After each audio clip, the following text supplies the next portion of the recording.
God damn it. Okay, can you guys hear me right now? I'm currently working on the other stuff. Apparently, my OBS changed all the audio things to default, so that's why. Okay. Let me see if I can find the one for you guys. Properties. Chat. There we go. Okay, you two try talking. Good evening. Looks like it's coming through on my end. Amazing. Yeah, I can hear myself. Cool. Okay, awesome. Oh, okay. Okay, slight scuff as usual. It's just how things roll here. It's because gaming nerds. It's me. It's the curse is to do. It's because I'm in the fucking call. Alright, so, from the top, hello everyone, and welcome to the long-awaited episode 4 of Monspiracy. Today we'll be discussing the geography of the digital worlds, and to make up for my inability to know where things are, we are joined by Twitch's one and only Vpet-Tuber, TheDigitalHazard. Good evening.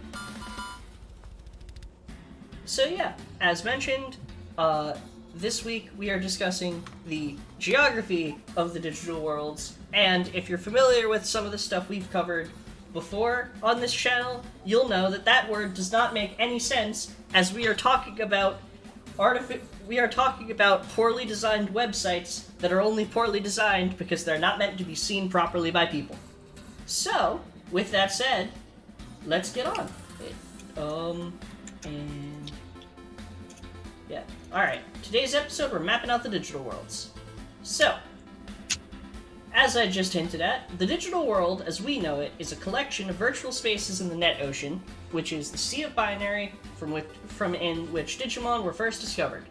However, there have been a lot of changes since back then, as you can expect from a computer network. There are a number of digital worlds to discuss, so collectively we will be referring to them as the Digital World Network, or DWN, and this is separate from the net or network as a whole, as the network is likely, as referred to in different Digimon profiles, is likely the entire internet, including the device you're currently watching it on, while the DWN is specifically the subnetwork of host computers of digital worlds. Wait, I already have a question. I just realized something. Yeah. Does that mean that every single Digimon multiverse exists just on the same internet? I don't know, you've played Digimon entirely Masters, haven't you? You know? Could be different servers, different IPs. And it's all because I didn't notice that they do just call it the network. So it's I guess that's all just connected to us. That's just weird to me. That's So it's just getting too. We're getting too meta already. Yeah. See. Fun thing about that. We call it the net ocean now. Originally, it was referred to as the internet ocean. Oh. Huh. We are not even 5 minutes in, and we have already blown Xana's mind. Christ. That's a new record. So, first things first, we're gonna start at the beginning with the old digital world. Old faithful. So, to start out with, the old digital world is, as we've covered before, a collection of virtual spaces within the net ocean that was developed by researchers and hackers in order to create a controlled study environment. It was specifically designed for the purpose of being hey, if Digimon evolve based on the data they are in their environment, then what happens if we structure those environments towards specific themes? Known virtual spaces include File Island, Folder Continent, Server Continent, WWW Continent, the Forest of the Gods, and the Trash Hole. Also Web Island. I don't know why Web Island isn't on its own thing, but, that's just how it works here. Now, who came up with the name Trash Hole? That's all I want to know. Trash hole definitely Oh, you're turned gonna up late. love the Trash Hole. Because the implication of it being called Trash Hole adds to your roster as the Trash Lord, one of the most powerful Digimon ever. Oh boy. So, as you may have noticed, some of these areas have a Digimon name associated with them. These are the Digimon of the 4 Holy Beasts. This is because these continents, with the exception of Server Continent, because we'll get to that later, are all ruled over and under the jurisdiction of one of the 4 Digimon Sovereign. File Island and Folder Continent are guarded by Baihumon, which you can see over, if I can get my, yeah, there's my mouse, which you can see. I've structured this map of the old digital world so that their rulers are present in their areas. So, Baihumon rules over Folder and File Island. Folder Continent and Fire Island. File Island, not Fire Island. That's a completely different location. God, is there actually a Fire Island? Yes, it's... Oh my Long god. Island. Oh my god. Why would they do that to themselves? Yeah. Next up, we've got the WWW continent, which is home to both Azulangmon and I'm going to go back here so that I can pronounce the name properly. No, not that one yet. Zukiaomon. I butchered that. Then Forest of the Gods is over here with Ebonwumon. And then lastly, it's not properly pictured on this map, but it was on the map in the thumbnail. Fanglongmon is currently bound and sealed within the trash hole. This technically does mean that Fanglongmon is a trash Digimon. Let's go! Trash God. Yes. I thought he was the Jagras of all of them. I didn't know he was his He own is. separate thing. So, the way that he's... It's a weird one. So, he rules over all of them, but is usually depicted as a fusion of all of them. I imagine that the way that that works is kind of like how the reboot of Adventure portrayed Omegamon, where it basically just, like, when shit hits the fan enough, it gets summoned, kinda. Okay. So it might be that just, like, it, like, exists in a location where, like, they have to combine their powers and basically cease existing temporarily in order to bring it into existence. But the important thing is that it used to not be in the trash hole, and then, some stuff happened that we'll get to later. So yeah.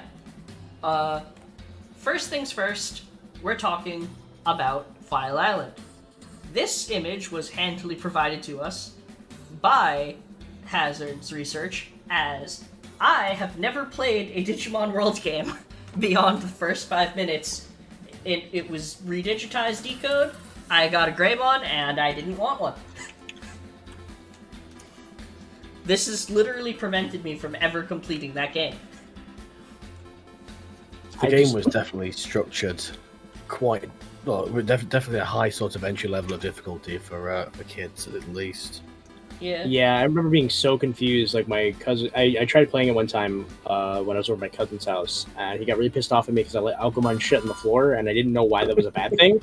I mean, especially if you're coming from the V-Pets, you always let them shit on the floor. That's just how it works. That too.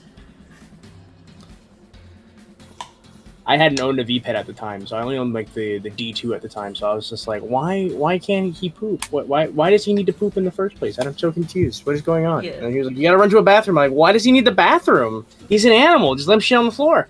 I think I was so obsessed with just general toilet humor as a kid that I just let them just go everywhere, and I just have this my kingdom of poop.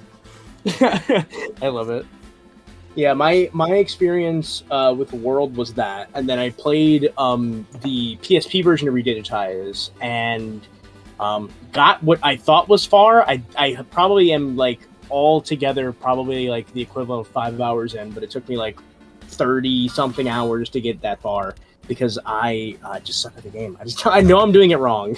And one day I'll play it on stream so that people can like yell at me and tell me how to play it properly.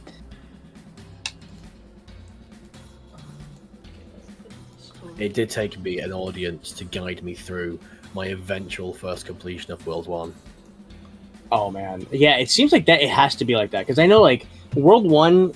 I think I said this last time on stream with Azu, but I said it's like that meme where it's like, you know, like every copy of Blank is personalized. That's what Digimon World feels like because like every time I look up like a guide or something, like it's wrong. It's almost as if the game just like morphs and changes constantly. Like you can't keep a track of it because it keeps like changing like requirements or whatever. And there's still like, good. Sorry, literally, the official guides were wrong. The official printed Prima strategy guide was wrong. Like that's insane to me. Like that's just fun. Like that's just like hilarious. Like I don't know why you're surprised. We're talking about a game that literally is just like, here's a Digimon. Now explore this world filled with Digimon that exists within your game console. Why would it stay the same? Especially considering, like, given how long it's been since it's been out, no one is playing it the way it was intended. That means a ton of new data is getting streamed in. True. We're just gonna find out one day that there's like a. Actually, no. I was gonna joke about it, but I think it's true. Like, if I'm not mistaken, there's a couple like hidden Digimon, like super duper hidden in like the Japanese version. I think Cinnabali was talking about it recently. There's like a special version of the game that only came out in Japan, like super like limited release, and there's like a couple Digimon that are like exclusive to that game. It's just weird to me. That game is. Yeah. There's at least 3 that I know that are like in the game's codes or at least hinted at via like evolution items. Yeah. Wait, Hazard, I do have a question. Wait, when you played it on stream, were you playing the NTSC version or were you playing the PAL version? Because if I'm not mistaken, the NTSC version. Okay, yeah. Because if I'm not mistaken, the PAL version has like more than a few like literal game-breaking like bugs and glitches in the game, doesn't it? Yeah, some of the game is just literally programmed to fail. Like Gyromon's jukebox and just some areas. If you enter them at the wrong angle, they'll just crash. What? That's awful. That's so bad. I can't imagine that. And they wonder why the franchise struggled so much in the West. Yeah, exactly. Between that, poor translations are just like not getting anything at all. Like, you know, we either got shit or nothing. Like for like years. Yeah. Alright, so, as you can see, this map of File Island is very handily labeled so that we know where things are. And the different areas... Oh, wait, hold on, I need to click back over here, apparently. There we go. So the different areas of File Island include File City, Native Forest, okay,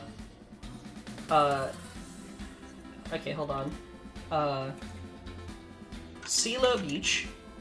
I kid you not, that's actually how it's pronounced. How's it pronounced?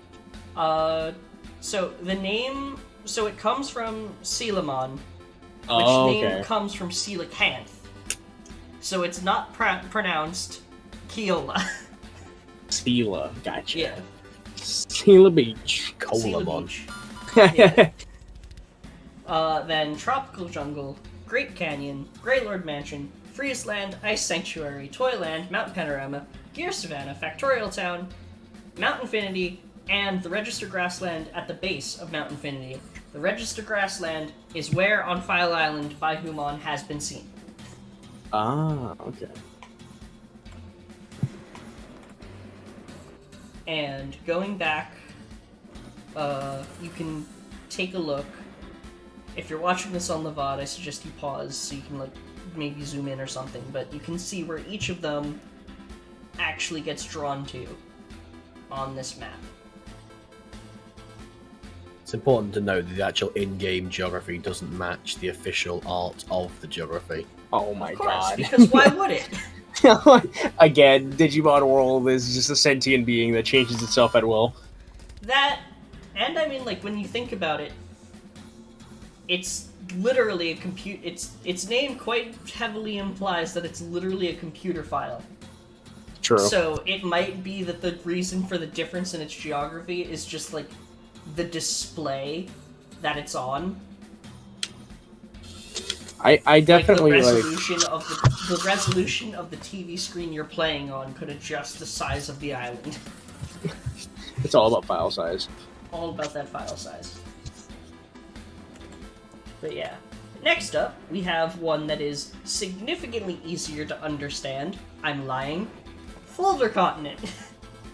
Folder Continent sounds so much nicer on paper because Folder Continent is very easily and handily broken up based on the environments inside of it, which are the pendulums. So there's an area for the natures. Some areas are nature spirits. They're basically divided up into territories. Some areas are nature spirits. The waters surrounding it are the deep savers. The nightmare soldiers hang out in like this dark part over here. Then the wind guardians kind of just like vibe in the same kind of areas as the nature spirits, apparently. Metal Empire, very obviously, they're in the factory. That's where they always are. The Virus Busters are technically not an ecosystem, but more so just like a bunch of people who really hate virus-type Digimon. I don't know. That seems like that does not seem like the best take to have, gonna be honest. And then lastly at the center are the Codec Ruins, which, again, is where Baihumon can be spotted. Just very quickly check something, make sure it's working properly. Okay, yeah. Subterranean Program Land. Listen. Oh yeah, 100%.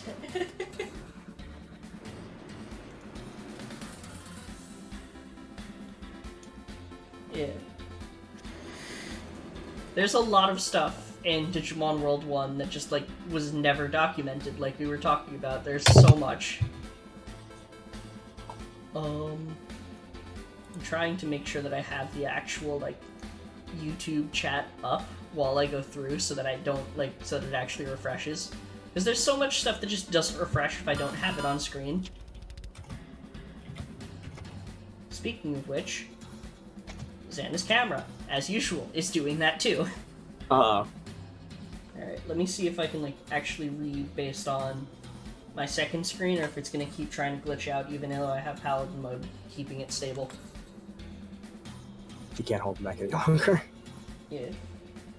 Alright, so, next up, we've got WWW Continent, the continent with the most annoying name to pronounce by far. Now, I've never heard of this one before. What is this from? Well, that's the thing, Xana. Wikimon got no citations. Oh, okay. This is okay. I didn't know this is the lack of citation for the entire continent.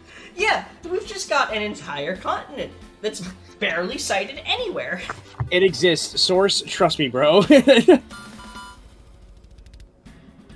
Yeah, like, legitimately. So, we have... So, Assembler Tower is... Hello, Mazarek. Yo, But yeah. mouse. Yeah. Yeah. So, like- it exists. We have a picture of it, but we Yeah. don't know where the picture came from. We don't know where it came from.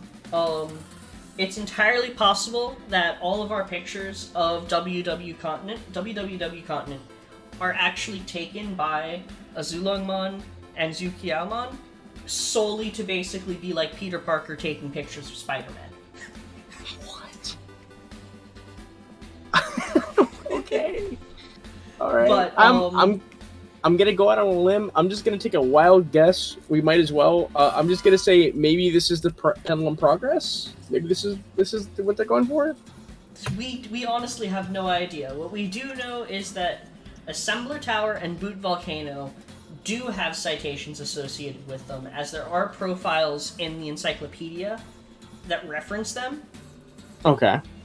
And because of that, specific and in particular, Azulongmon is known to hang out in Assembler Tower, while Zukaomon is known to hang out in Boot Volcano. There are other areas on the continent that are reported but not confirmed, and again, Wikimon does not have citations. Alright, cool. So we will probably never know. Yep. Now it's Until time they to talk about Xana's favorite hangout, Woo! the trash hole, which you can very clearly see is not pictured on this map, so I had to circle where it is. So is it underneath the net ocean? So, there are some maps that have, like, a giant crater there, Oh, okay. which is presumed to be it. So, it is the sealing place of Fanglongmon by Lucamon? It's definitely an angel-type Digimon that was responsible for it, as that is actually a part of Fanglongmon's, like, lore, that it was banished by a high-ranking angel-type Digimon. However, I cannot find the source for who or what was responsible for doing that. Wikimon says Lucamon, but it doesn't cite why it's Lucamon, so I just put a question mark. Interesting. But yeah, that's the trash hole. Next up, we have Web Island, represented here by the Digimon website. And there's actually a terrifying reason for that. So, Web Island is a special virtual space that was used by Digimon researchers and tamers for the purpose of research and just generally talking about Digimon. Based on some information we have, this may have included both the past and current official websites. To a degree, you could probably say that Digimon Profile is quite literally the modern-day incarnation of Web Island. Forgot it. Here's the fun part. Zeed Millenniummon, one of the most dangerous Digimon in existence, has part of its power sealed using the URL of the old website. The old website. Are we gonna tell them? They've all migrated, no one's told them. He's still sat there waiting for GoDaddy. Yeah. Zeed Millenniummon is somewhere out there because Bandai forgot to pay their fucking GoDaddy bill. Yeah. Mouse, I believe, if you look on Wikimon for Zeed Millenniummon's profile, they have a dead link to it. I believe it was called digimonchannel.jp or something. I'm not sure, though. I don't remember the URL specifically.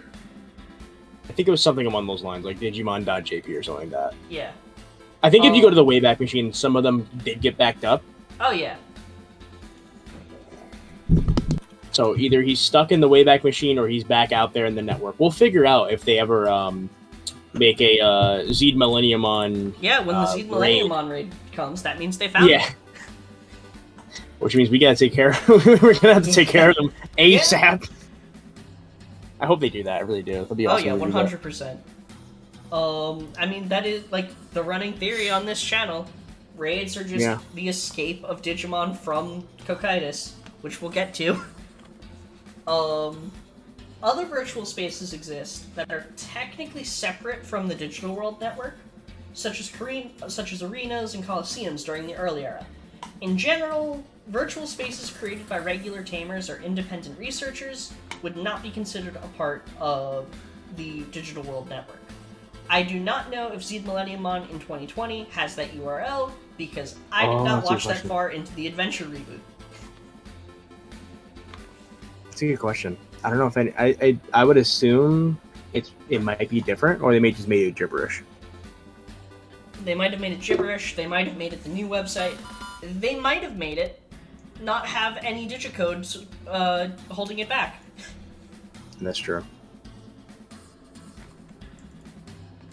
So yeah, as an example, if you're familiar with a certain project, with a very similar name to a series of Digimon video games that may or may not be, yeah, that one. If you're familiar with that, that technically could be considered its own virtual space in regards to how the digital world works, but would not be considered a part of the large digital world network. as it's not on a proper host computer. So, server continent. This one's a bit weird. It has only really... Hello, Trax! Yo, Drax. So, this continent comes from the adventure anime, and it's ruled over by Edamon. It has appeared since its appearance in the adventure anime, but it doesn't really have much else going on for it beyond just, like, it was in the adventure anime. So it's... Yeah, this had me so fucked up, because I swore that they went to Folder Continent, and then it was this. Like... Just quickly jumping back to the www continent, some quick looking around seems to link it to the battle terminal arcade machines where you'd use trading cards. Oh. Okay. That makes sense why there's even less stuff to find about it, because... Paladin Bode, you failed me! Yeah, that Hang makes on, sense. 'Cause everyone. A lot of Technical difficulties. arcades, there's so Also, hi Drax. there's like such little information on the arcades that makes a lot of sense. What was the name of the arcade again? Battle terminal. That sounds really dope. It was literally like just I can see all the cards on the Wikimon server, and the cards themselves they keep referring to it as card ass. I don't know if that's actually a thing. Or if that's No, derogatory. that's what it's called. Yeah, Oh, my word. it's a real thing. I don't know. I don't know. Bandai. A lot of their card game, even like the most recent Digimon card game, is still considered Cardass or Cardos. It's like a little like machine they have where like you put your money in and then it like spits out the pack for you and then you open them. But then like that name just stuck. I guess it became like a household name in Japan. So like they just call everything Cardos, even if it doesn't come out of a Cardos machine. Oh my word. I don't know why, because it just says it's literally card ass. I don't know what the fuck they were thinking. And then that looks like that leads into the Battle Junction, which is another home console thing in Japan from 2006, which has a quest mode. Oh, yeah. It looks like this is So it looks like Battle Terminal is connected to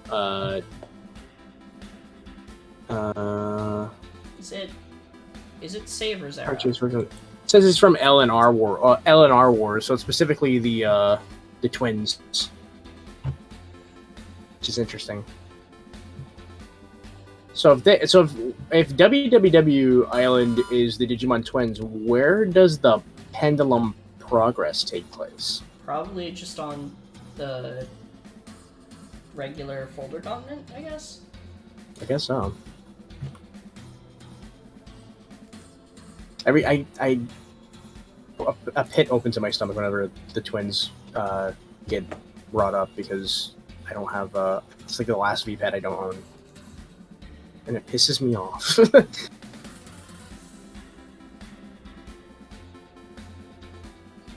Does the pack come from its ass? The card ass machine. Also, I looked up Zed Millennium on in Adventure. He actually does not, from what they have on Wikimon, he does not have the digicode wrapped around him. So, which is pretty fucking nuts. According to Half Draggy, in the flashback sequence he doesn't have it, but in the battle he does.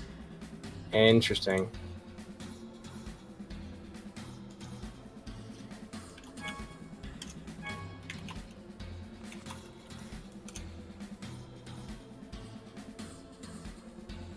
The entire Millennium Online is just so interesting to me.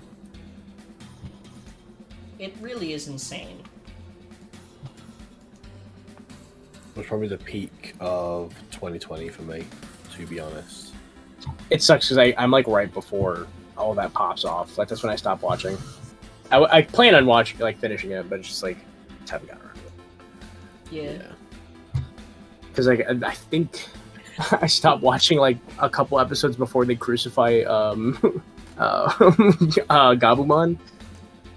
Oh yeah, that'll be interesting to see how they deal with that in the in the West. Oh yeah, in the new dub. Yeah. How are they gonna They probably force do that what they one? did like in. They probably do what they did like in One Piece, where they just like kind of like they censor like the top piece, so like they're still like this, or they might just have his hands behind him. They might do that thing, Yeah. or it's just like a pole, or they might just say fuck it and do it. I have no idea because I think the dub is supposed to come out on Netflix, right? Oh wow. I don't remember. That definitely won't be what kills Netflix. That won't be the final nail in its coffin. But yeah, so Server Continent is ruled over by Edamon. It doesn't really have much beyond just being an adventure reference. Oh, Xana, you still behind on Ghost Game?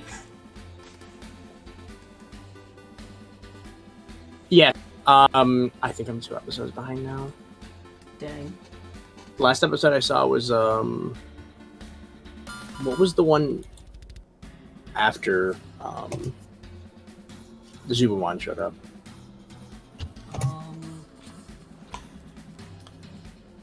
Oh god, I'm 3 episodes behind. Okay. Well, I know what I'm doing later. So, next Who's up, behind we us get to the new digital world. Oh, Also, boy. yes, please, Vandramon. That sounds awesome. Thank you so much. I think I've seen that, but better safe than sorry. So, the new digital world. It's like the old digital world, but genocided. Just a little bit of genocide. Make yourself can have a little bit of genocide. That's a treat. A little bit of genocide never hurt nobody. That's what they said. Yep. Would it be digicide? con- Can we For clarification, digicide? we do not condone genocide of virtual or other life forms. But This Yggdrasil does. But Yggdrasil Imagine your does. boss hands you a gun and just says, "There's too many people that work here. Get rid of them," and you just go, "All right." That's the Royal Knights.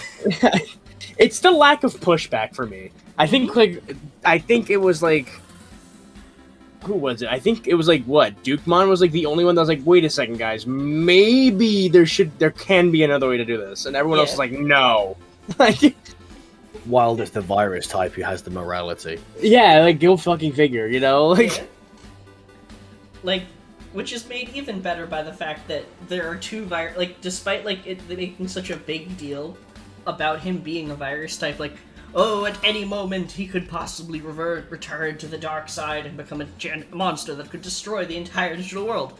Meanwhile, there's another virus type in the Royal Knights in the form of Crusadermon who is responsible for the world-ending shenanigans 99% of the time. yeah, that makes so much. I didn't even know Lord Nightmare was a virus type, but that makes so much sense now because she is a bitch. I'm sorry, she is a bitch, and like 80% of her like appearances, she's such a bitch. Yeah. And also, I think we can all agree that Magdamon's a bitch too. Yeah.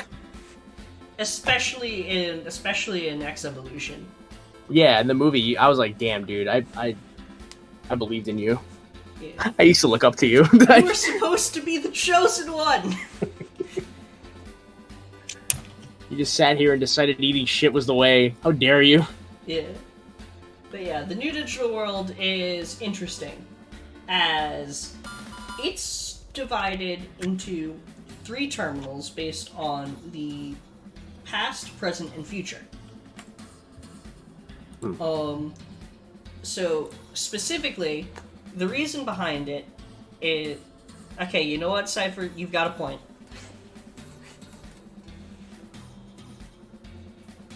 You be gay, do crime. That's fair. You know what? Yeah, that's fair. I'll give him that. Also, Gaming Nerd's calling you out on Cyber Sleuth playthrough. No. Yes, but no. She's still a bitch. I may like her, but she's still a bitch. That's bad romance So activated. yeah, so Hazard. In case you aren't aware, Xana has a unique superpower in which you can identify anyone who is aligned as evil or a terrible person.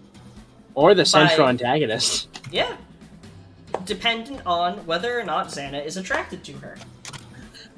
That's an interesting one.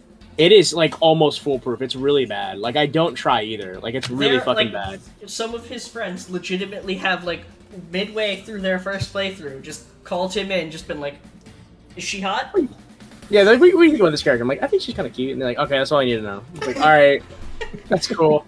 No, and I'm then, like, comes in later. Yeah, I was right. They were evil. Yeah, like without fail. It's like it's embarrassing. It's my stand. Bad romance. I love how it's just, like, as time goes on, it's just like, if you're a Digimon content creator, you will have a stand. It's really bad. It's like really bad. I can't like give any like examples because most of them are like massive fucking spoilers, which is like the worst part. Like it'll be like a long con. It'll be like 50 hours into a game. It's like, oh, this character's evil now. It's like, okay, that's cool. Trash. I have to hit hide on that, but you're...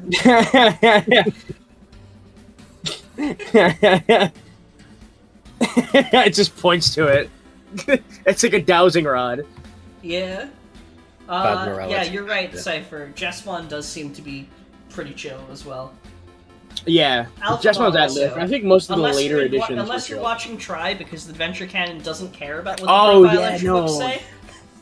I actually no, I take that back. Jesmon is not chill at all. He's like fucked. He's just as fucked as Omnimon because he was like, nah, she's got to go. Sorry. He like about the he dead ass was gonna kill Ty and the crew just because they weren't gonna like do it. Like he was like, no, we gotta do that. They convinced him to stay on their side instead. They, Jesmon's like the new guy though, isn't he? He's like fresh on the squad. He's like, yes sir, let's go sir. When do you want Yeah. the coffee, sir? Yeah. you He's like, just fresh on the box. yeah, Yggdrasil said jump and Jesmon was like, how high? Yeah. It's interesting because, like, you have the adventure version where he is just, like, completely faithful to homeostasis, and then you have the VPET version of Jesmon, which is like, hey, I'm the new Royal Knight, guys. Gankumon trained me. Yggdrasil's like, Yggdrasil's just like, you down for some murder? And Jesmon's like, actually, I was thinking we could hold a tournament. Just get a new management down there? Oh yeah, I forgot about that. Yeah. See, Trax, the important thing is that YouTube doesn't notice it's there. That's the most important thing. But yeah, I still remember when the DMX was first coming out, and just every Discord channel, every time someone thought of something, that's why I have this idea! Why don't we just have them fight each other? I just love the fact that I love the fact that, at least with me, I don't know anyone else, my first Mega or Super Ultimate really was what's his name? God, I forgot his name. It was Diaboromon X, and I beat the quest mode with Diaboromon X. Uh-huh. So yeah, my bad, guys. That's pretty much what happens in the actual plot. Yeah, I mean, it could be worse. Remember my first Mega on the DMX? My first Super Ultimate? Was it the Alphamon that kept breaking my device? Yeah! Yeah. It literally the decom like smoked. Like Yeah, I legitimately never seen some shit like that. Like, and I know that one was high quality because that's the first one I made. That's the first Yeah, one no, that and actually it got never working. did that before, and it like literally smoked. I was like, it's like, and it damn near bricked my device. I had to reset it. Yeah. Like, if you like, it was a thing. We had a rule that my Alphamon was not allowed to participate in PvP because it would set people's devices on fire. Yeah, it would literally just break them. I don't know what was up with that. Like, just digitized the soul. Digitized soul. Yeah. But yeah, so, new digital world. So the reason behind the whole X antibody nonsense is Yggdrasil was running out of space. And so, decides to try and clean up its hard drive. Oh shit, you're right. Alphamon is a stand. What? What if Alphamon is my stand? Just like, Oh shit. What would I even call that? I have to think about that now, Draggy. Okay, focusing on the topic. So, in order to... So, first things first, Iggy cleans up some of its hard drive space through the use of the X program, which is basically a virus that cleans up and removes that stuff. So, removes Digimon. Some Digimon internalize the program and basically evolve in order to be able to exist without it. However, they have to start cannibalizing each other in order to get enough X antibody in order to properly keep themselves safe from it.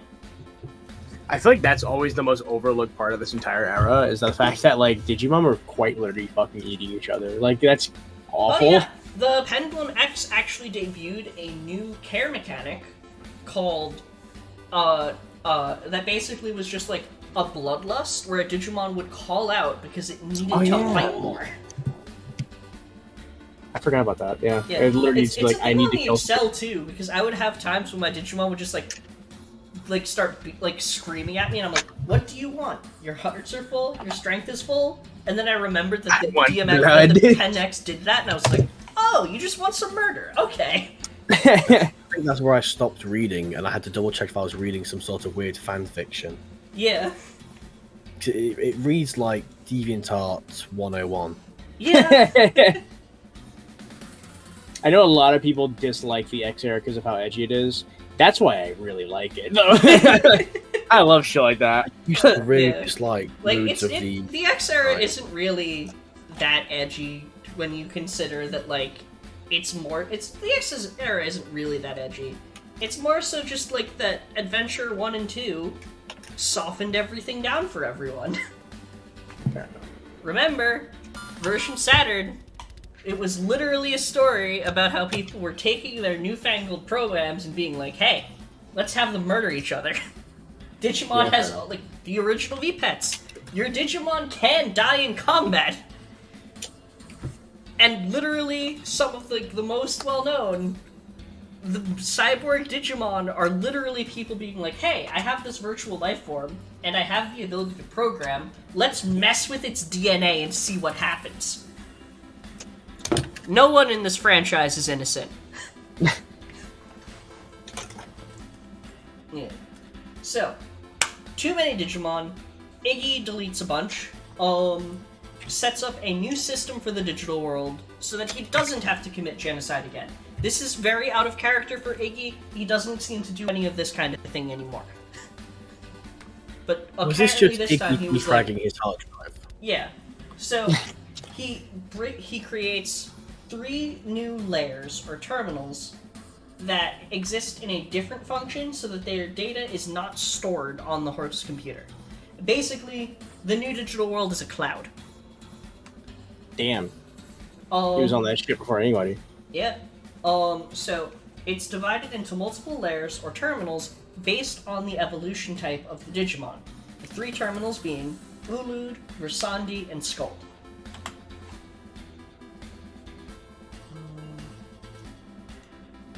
There we go. So first up we have the Ulud terminal. Oh, where is this background from, by the way? This is, like, awesome. I have no idea. I think they, based on their, like, shape, I think they might be the backgrounds of the Pendulum X's. So, grab yours and keep an eye out.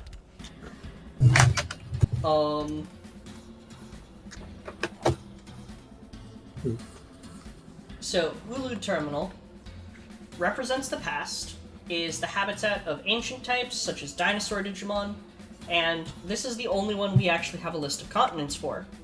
Goldia continent, Lemora continent, and Roland continent. Cypher, you are absolutely incorrect. Homeros is a fucking psychopath. And we're gonna get to that.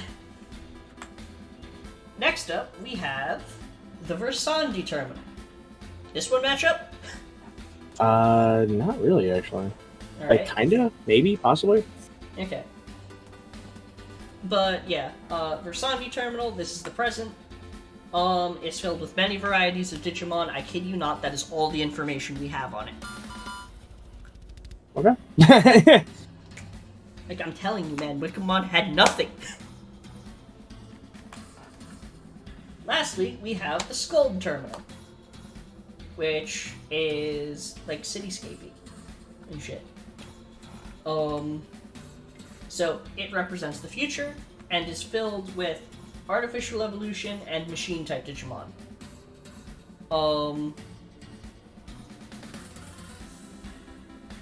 See, Phandra, what it says on Wikimon is actually that it comes from the Norse ones, not the Greco-Roman ones. Interesting. With the whole Yggdrasil theme, it makes sense it'd be the Norse. Yeah. But yeah, if you look these up on Wikimon, they'll have links to the Wikipedia pages for them.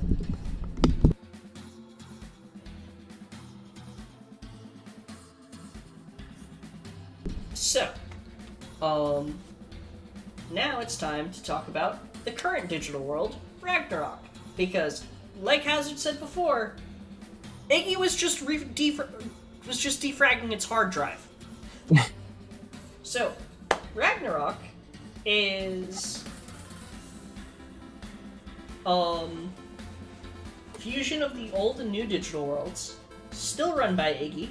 The entirety of Project Arc was Iggy cleaning up its and then defragging its hard drive, and for simplicity's sake, the name Ragnarok will be used for this to refer to Iggy's main world going forward. This is, which was great because Xana was like, "It's called Ragnarok? I didn't know it was called Ragnarok. Where did that come from?" And I just got to send that one Metal Gear meme of, "My sources, I made it the fuck up." It's a nice name for it, honestly. It fits. Yeah. Especially considering the actual storyline behind what just happened to it. Not only that, but now that I'm thinking about it, and this is probably just completely fucking coincidence, but it's pretty interesting. Ragna Lordmon? Mm-hmm. Just like Ragna being in the name, I don't know. We talked about it before, how we talked about the possibility of like the whole like X2 storyline happening is probably what created Ragna Lordmon. It's definitely a possibility. So I'd love to trust Digimon's ability or Bandai's ability to keep a naming convention, but then we have Alphamon, Betamon, Deltamon, Gammamon. Oh yeah, and Omegamon. And And they're like, Yeah, completely but different. we do have to give Bandai some credit. The 20th and DMX era, they actually were putting in some like actual fucking lore into the Vpet mechanics. For example, you can get Jesmon X on the Pendulum 20th by battling an Alphamon. That's the only way to get it. And that's the only one thing that works for it. Not a Jogress with Alphamon, specifically battling it and winning. Which was supposed to be a lead-in to the actual DMX. What were you gonna say, Hazard? Yeah. Yeah, what were you saying, Hazard? I was agreeing. Yeah. Oh. And, Cypher, Ragnarok refers to, the name of the combined old and new digital world. As the two of them were combined at the end of the Digimon Chronicle X storyline, which coincides with the Digital Monster X. Currently available on Amazon. Hashtag not yet sponsored.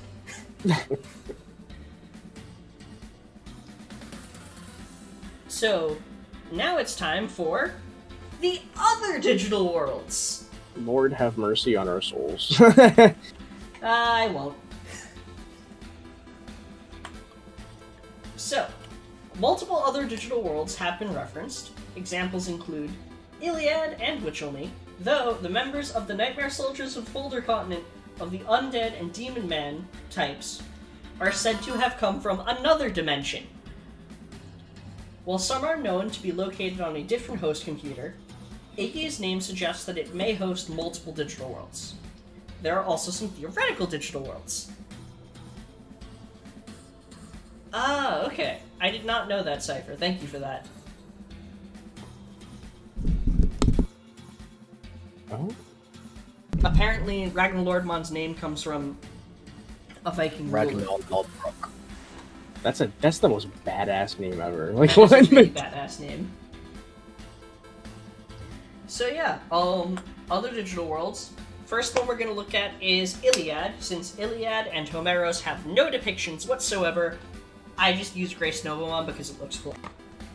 Keep in mind, Grace Novamon is not in any way a high authority amongst the Olympus 12, as it is one of their most powerful, but it's not actually in any way in a position of, like, hierarchy. Is he considered a part of the Olympus 12, or is he just like...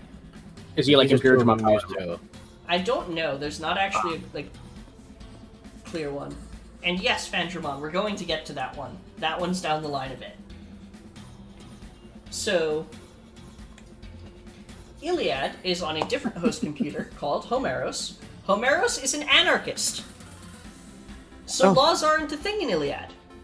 The Olympus 12, rather than serving under Homeros, formed in opposition to Homeros' anarchist rule, and so it banished them to Ragnarok.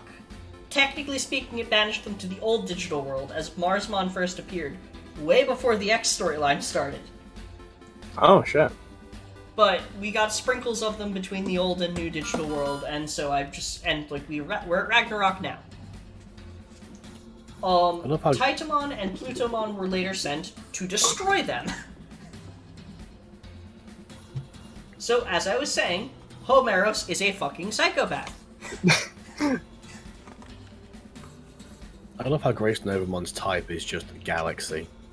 Is that really his type? That's awesome. What? Yeah, literally. Level Ultimate type Galaxy. Vaccine attributes. Yeah. Like, what Gurren Lagann bullshit is this? Yeah, that's exactly what it is! It's literally Gurren Lagann. Yeah, true. Yeah. I love trying to load this on the Digimon size comparison website. It just takes so long to chunter through. So a fun thing about that, technically speaking, Digimon don't have a proper size, as their size is relative both to the amount of data that they specifically have, as well as the capacity of the system that they're on. And it varies wildly. However, according to the Pendulum 20th art book, Examon, which was known for being a Digimon so massive that it only recently was able to be discovered, because it only recently was able to be, like, picked up, and its name comes from the word exabyte, barely comes up to its fucking knee. Snowfobot is fucking massive. And it is terrifying. So, for our next digital world, we will be covering everyone's favorite, Witch Only. Everyone's favorite Digimon series, which requires thousands upon thousands of dollars to get into. And that's just to get one. Yeah. So, Witch Only is the designation of the digital world corresponding to the magical witch's Vpets, which are a series of virtual pets which, as we hinted at, if you try to buy them on the secondary market, you will be taking out a new mortgage and loan. And car. It was... The basic premise of it was basically that you would raise a witch. There were 4 clans, which were 4 versions of the virtual pet. Enarouge, which corresponds to fire. Baluluna, which corresponds to wind. Aquari, which corresponds to water. And Earthsen, which corresponds to earth. These 4 had a degree of interaction similar to Digimon virtual pets, and we believe it uses a similar enough system that, like, you could theoretically connect we actually tested this. It would be possible to set up an ACOM-like system in order to make it possible for someone to only buy one Magical Witch's virtual pet, and then be able to actually interact with them. But there's not enough people who own them in the online community for us to actually feasibly do that. There's like one person I know that owns them. Mm-hmm. We have exactly 2 people, and none of them are particularly interested in the possibility of their $3,000 Vpet getting fried. Which, I mean, I don't even completely justified. But yeah, so many Digimon have come to Ragnarok from Witch Only, and but basically the way that world worked was you would raise a witch, and then you would connect them, and they would interact, and in a system very similar to how Jogress initially worked on the pendulums, it would keep track of which elements you connected to, and then that would play a part in what your witch evolved into. And so there are a lot of Digimon that have come to Ragnarok from there, all excelling in quote-unquote magic, high-level programming, which is a high-level programming language. There are some Digimon, such as Hexablaumon, who even depart for Witch Elni in order to learn that power. The only location we're aware of in Witch Elni is Mount Broken, which is at the world's center, and there's a magic school there. So, that's it. That's it right there. Wow. Presumably. This is the only image we have of Witch Elni. Like, beyond just, like, the promotional materials of the actual magical witches. We need a Magical Witches version 20th. That's what we need. We you know what we need? We need just a full-on, like, Witch Elni dim set. Oh, that'd be sick. Yeah. Digimon/Legends crossover would actually be really cool. I don't know anything about that series, but there are a lot of people when the online community was getting started that came up basically being like, hey, can you make this work with Legends? And I'm like, I'm sorry, man, I've never heard of that series in my life. Legends. I remember this. It was a lot like Angelic Layer, but more virtual, I think. Yeah. I remember reading the manga because I had a werewolf on it. Yeah, I gotta read the manga. I want to get into the series myself. There's someone in my server who's like super into it, and they have like, I think if they didn't already, they almost have every single of one of the little dolls. I think they're missing one, or they might have gotten it already, which is nuts because I think it's like 300 or something like that. Yes, Half Dragon. Medieval Gallantmon is from Witch Elni. So the way that works is weird. Sometimes it's that Gallantmon went to Witch Elni and acquired power before magic was like a thing there. And other times, see, here's the thing about Witch Elni. The thing about Digimon that come into the digital world from another one is that, oh, Xanon, your entire room disappeared, and now it's back. Okay. But fuzzy now. It's like your room appears behind you on a green screen. I have actually been on the green screen this entire time. I'm sorry. Oh wow. Yeah. Medieval Gallantmon is weird. But it definitely is one of the Digimon that is canonically from Witch Elni.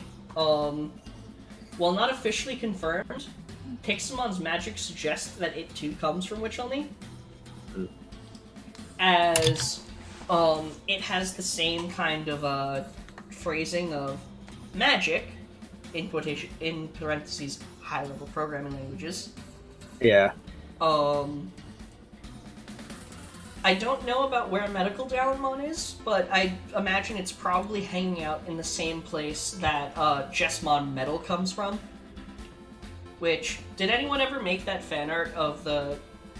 the Jessmon she's medal. here. Yeah, the Jessmon medal, where it's like a metabot of Jessmon. No one did it as a metabot, but they did do like a really cute kind of like it's inside of the medal. Oh yeah. They did that, and that was really cute. Yeah, I remember that one now. I'm just now learning that medieval Galamon's lance is called Dinas, and I'm picturing him just like visiting the normal digital world's Royal Knights, introducing his lance, and Dynasmon just slowly blushing. He's just like, hey, wait, that's my name. Yeah. That's actually adorable. So, an interesting thing about Witch Only, though. Profile report number 32 describes different dimensions digital worlds as layers, or terminals, which implies that Witch Only very likely is also hosted by Iggy, as Iggy refers to the parts of the new digital world in the same way. Which again, it tracks because Yggdrasil in Norse mythology is the world tree, so it would make sense for a host computer called Yggdrasil to host a number of digital worlds. Oh, yeah. Now, let's get to the fun part. Because it's time to talk about the amniotic cluster.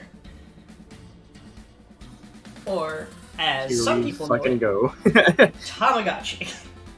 So, if you aren't aware, Tamagotchi is a series of virtual pets that predate the Digimon series that were popular with a number of... that were directed at young girls that ended up being popular with most demographics, and as such, Bandai decided to capitalize on it by making it a sibling series in the form of the Digimon virtual pets.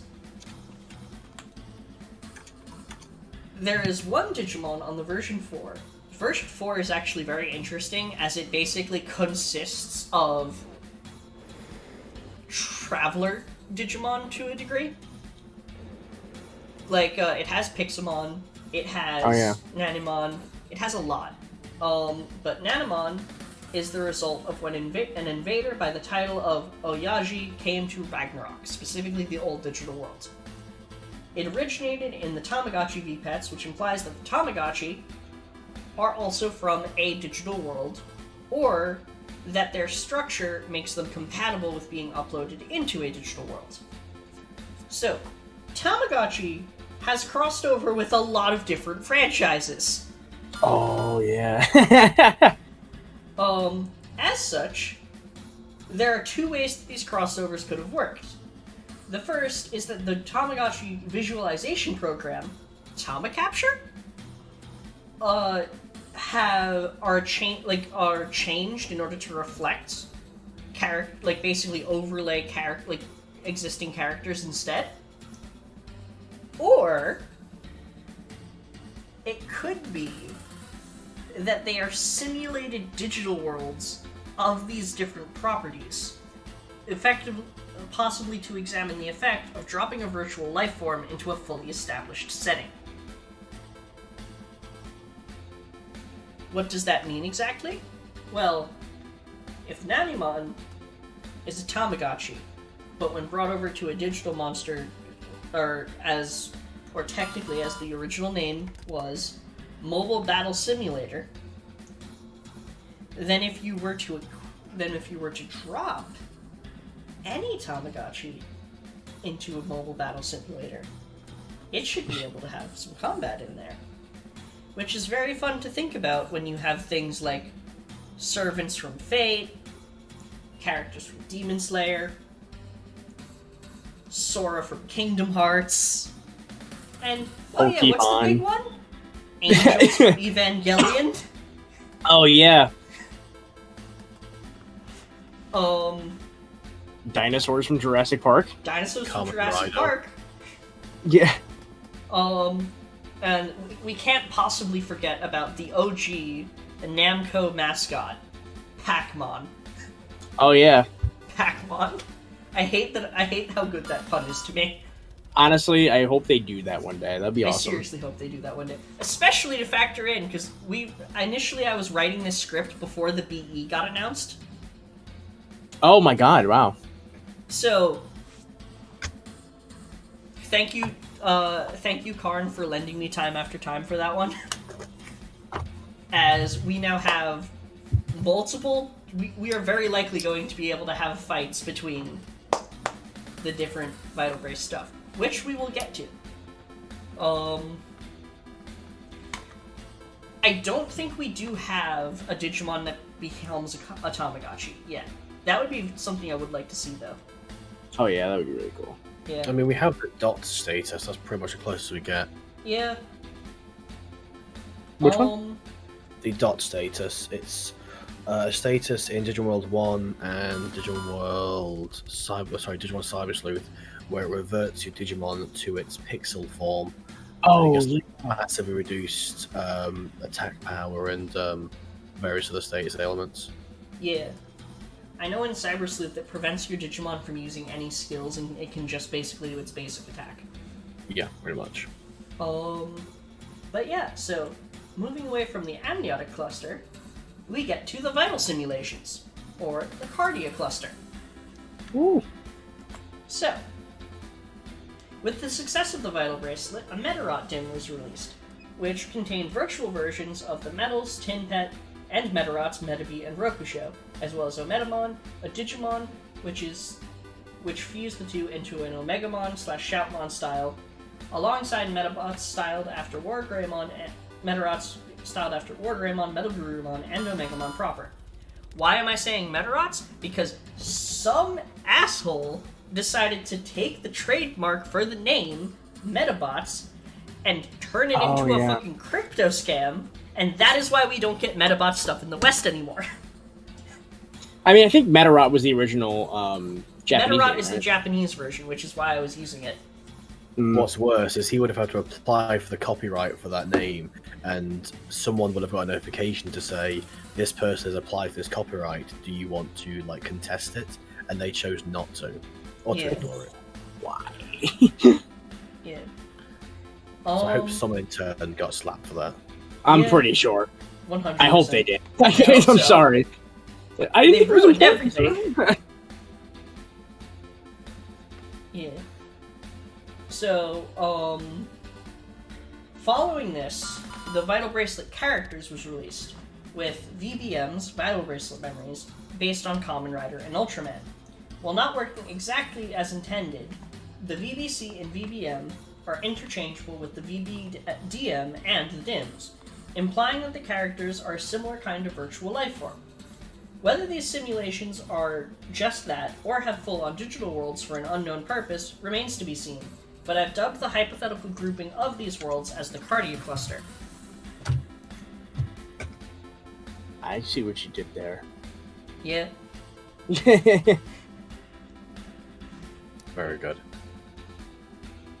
And yeah, Imagineer is trying to get the trademark back, so everyone give them your support so we can have more Metabot sticks. Yeah. Or not even just DIMs, just there I are mean, some we've games got we the never full-on got. BE now, they can just give us Metabots. Yeah. And we also have that, there was a game that came out on the Switch a couple years ago in Japan. Oh yeah. That we never got here because they're Obvious convinced no one reasons. cares about Metabots. Yeah. Or the people who do care about Metabots aren't allowed to care about Metabots. Curse you, random Italian men. But yeah. So, if you thought that was it, you're wrong. There's more. Because now we get to the Bardic Cluster. What is the Bardic Cluster, you ask?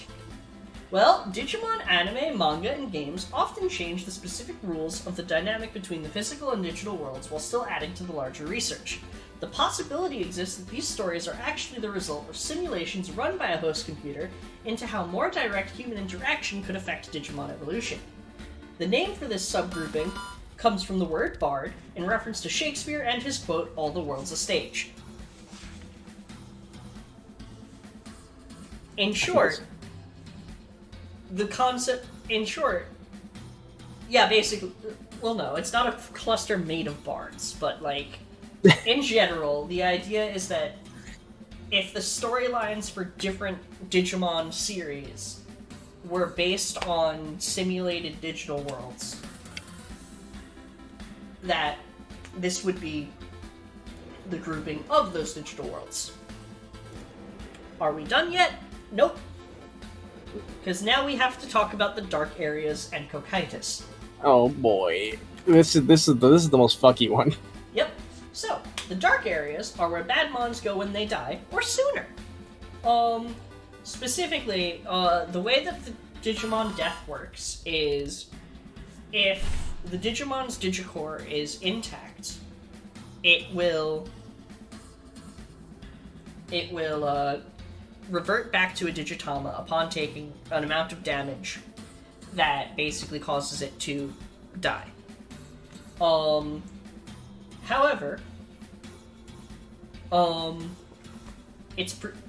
we can presumably assume that the Digimon that are kept on any kind of virtual pet or taming system will go through the same process even if the Digicore is damaged to a higher degree, simply because as those systems are not directly connected to the digital world, there's not really anywhere for the data to dissipate to.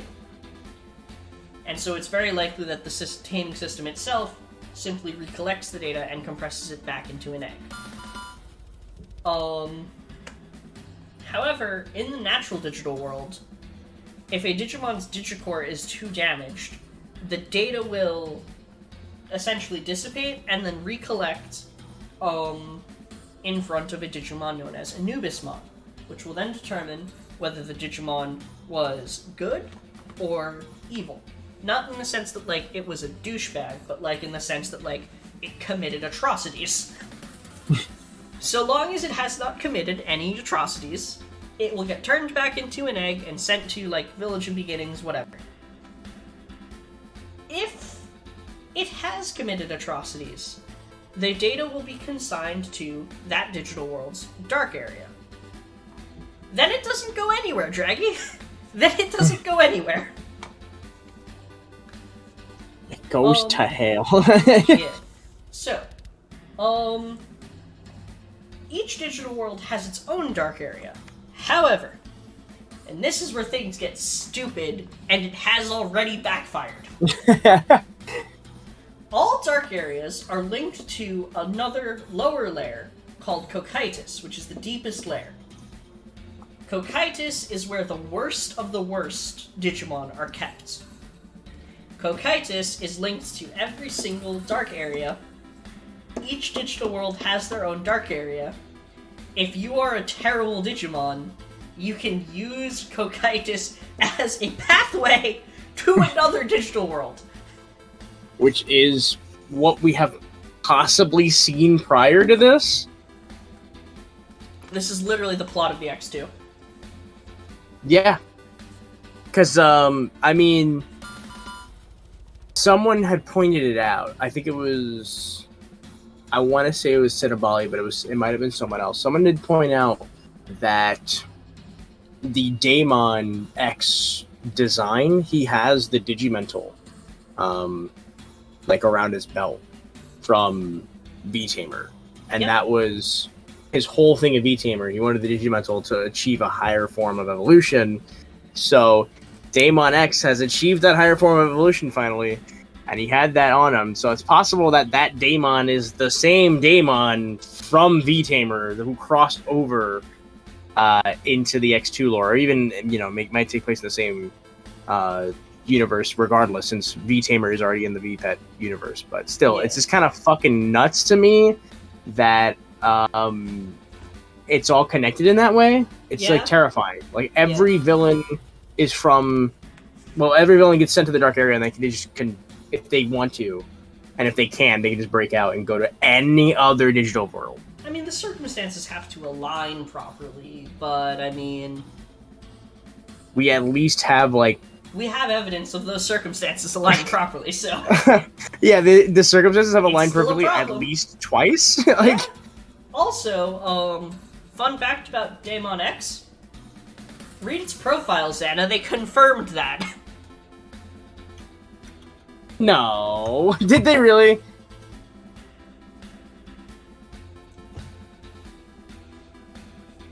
Yeah, you fucking kidding me.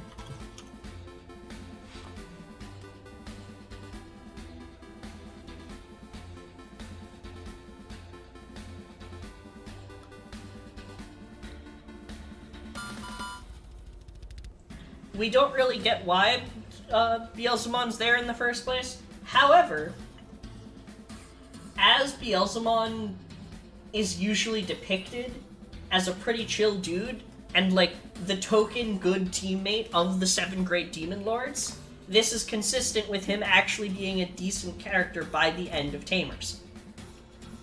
Oh yeah. That's wild. Yeah. And does he, No, I can't remember. I haven't seen, Tamers for a while. Does he sacrifice himself at the end of Tamers, or does he stay alive? He stays alive, but he gets reverted and sent back. Hmm.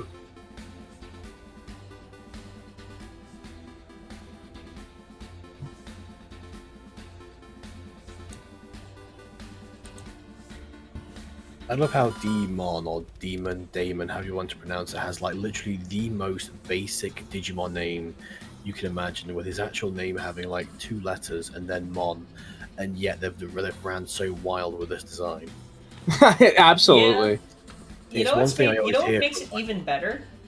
Yeah. The fact that Damon debuted in V-Tamer as the kind of shadowy Star Wars Palpatine style big bad works so well when you consider that the term daemon is actually a computer term, and what it means is a program that, rather than being run directly, is invoked when certain circumstances occur by the system. Wow. It is a program that lies in wait and waits for its moment to occur. Wow. That's fucking nuts. It's one of the most common sorts of critiques I hear of the franchises, of the naming convention of like everything ending in Mon and everything being quite rudimentary.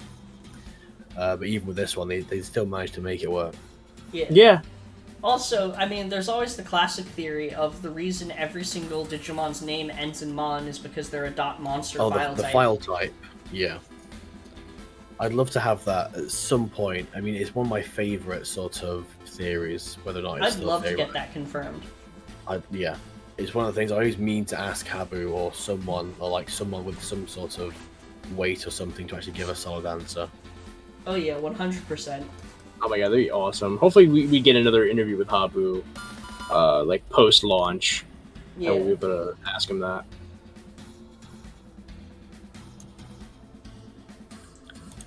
But yeah. Tell him I can tweet at him again, see what happens. Yeah. That is true, we could always try tweeting at him again. I believe that... Okay, yeah. We have reached...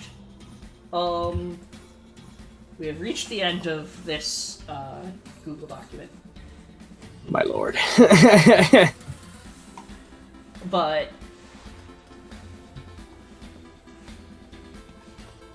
It shows there's just so much lore and structure and sort of like world building in the franchise that's just...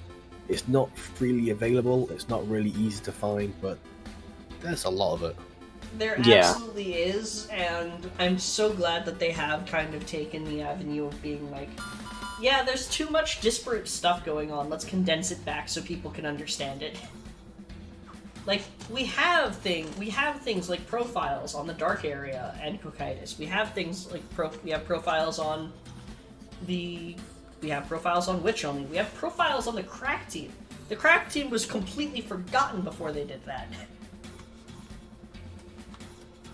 And I wish you the best of luck in asking Habu about that, because Habu is amazing and will totally give us a proper answer on that front. Seriously.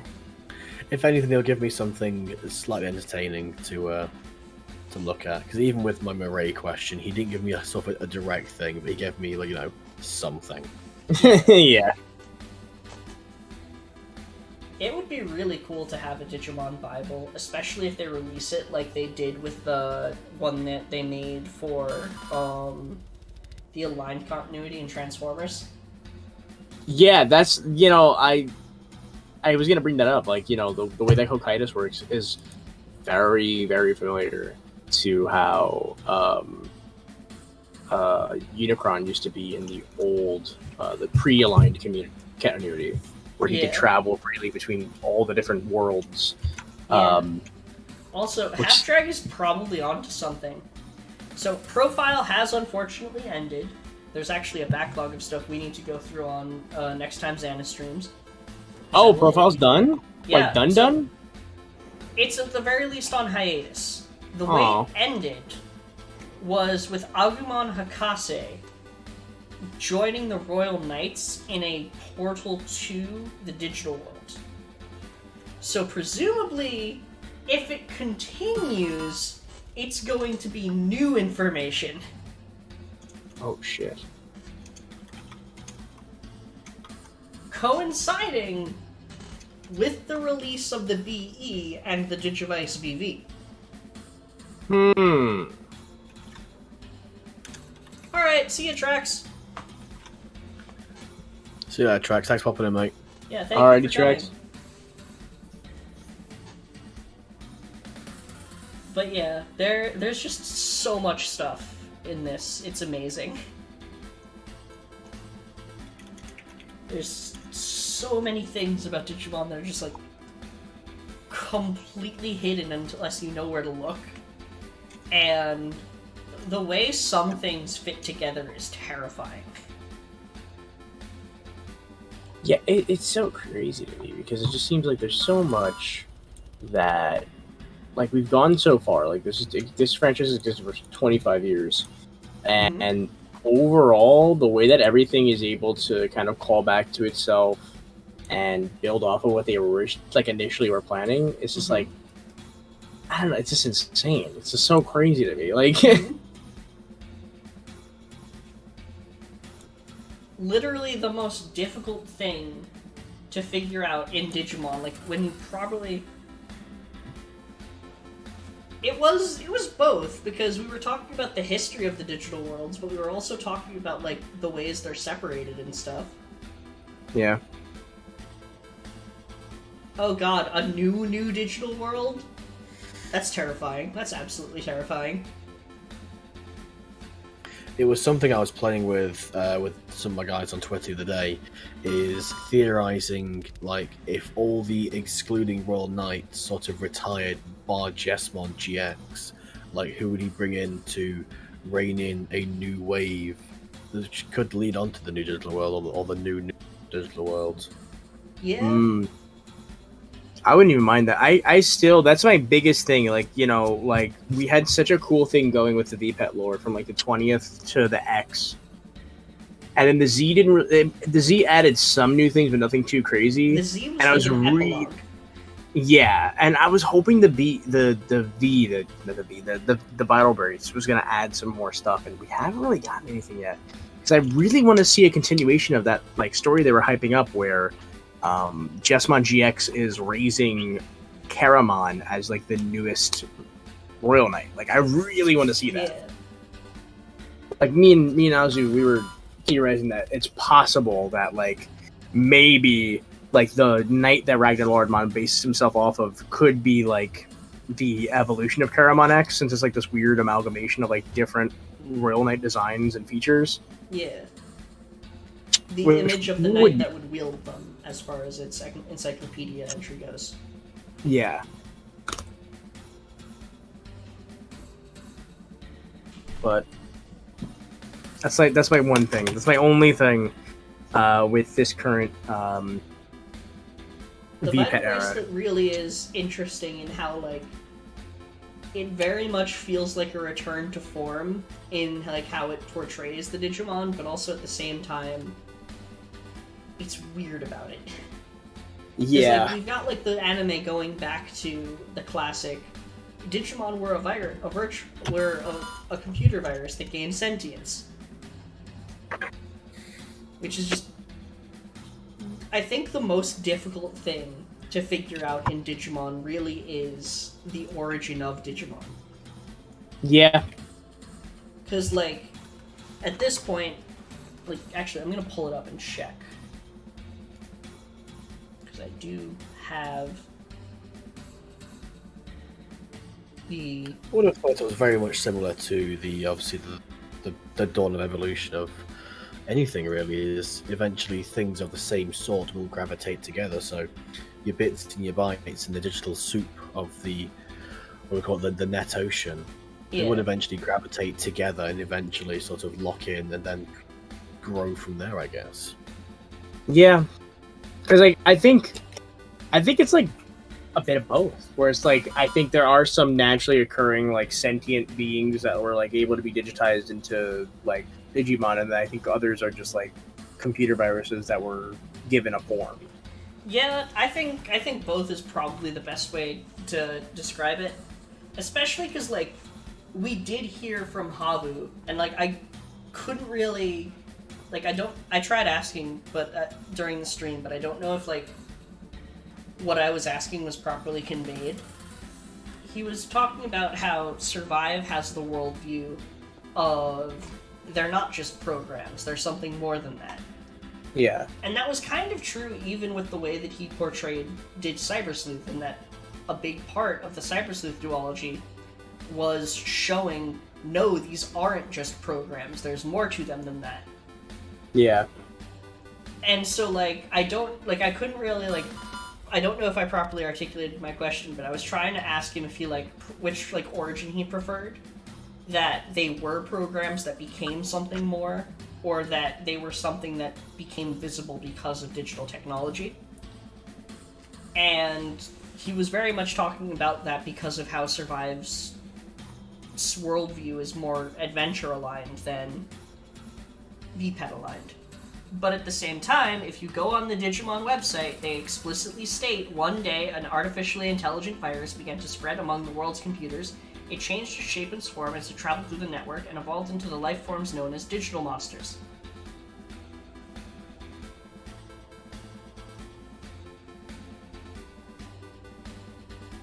Interesting. Very interesting. One day we'll figure out One day. what the fuck is going on. One day we'll figure out what the fuck is going on. I just can't wait to see, I mean, hopefully we do get there, but I just can't wait to see how the digital world is going to look like in Ghost Game. Yeah.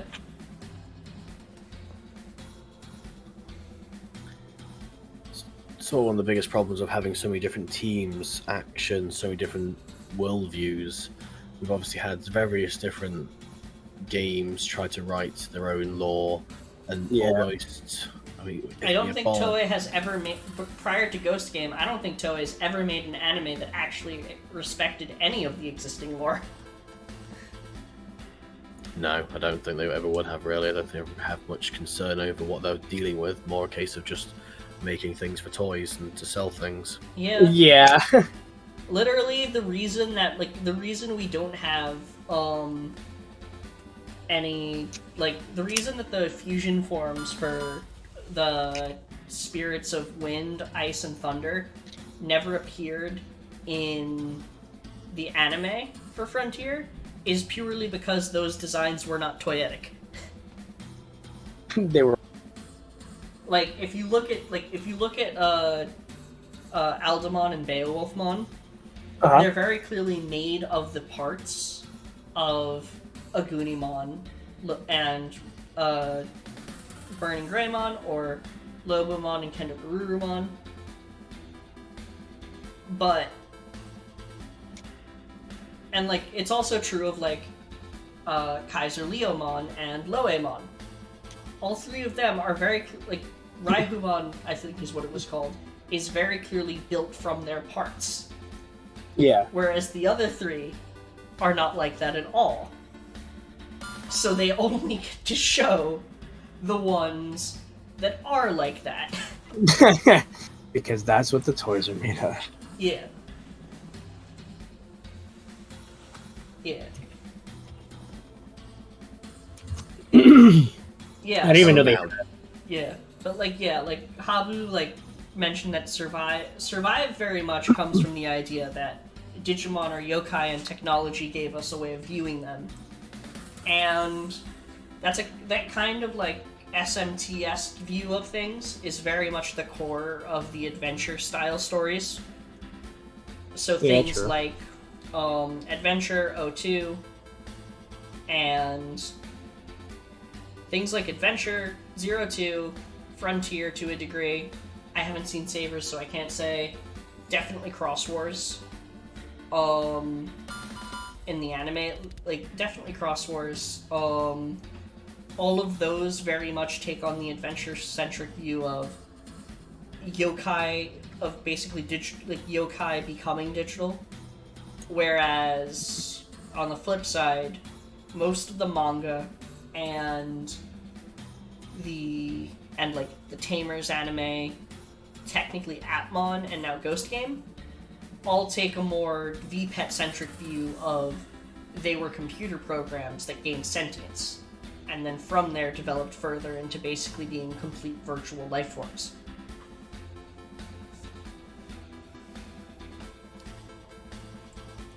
It's an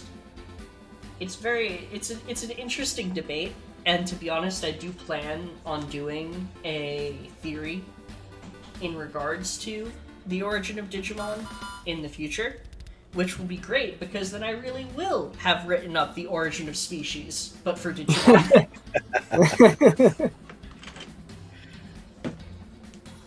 It's kind of funny because even now with Habu being like handed the reins, for the virtually the gaming version of the franchise.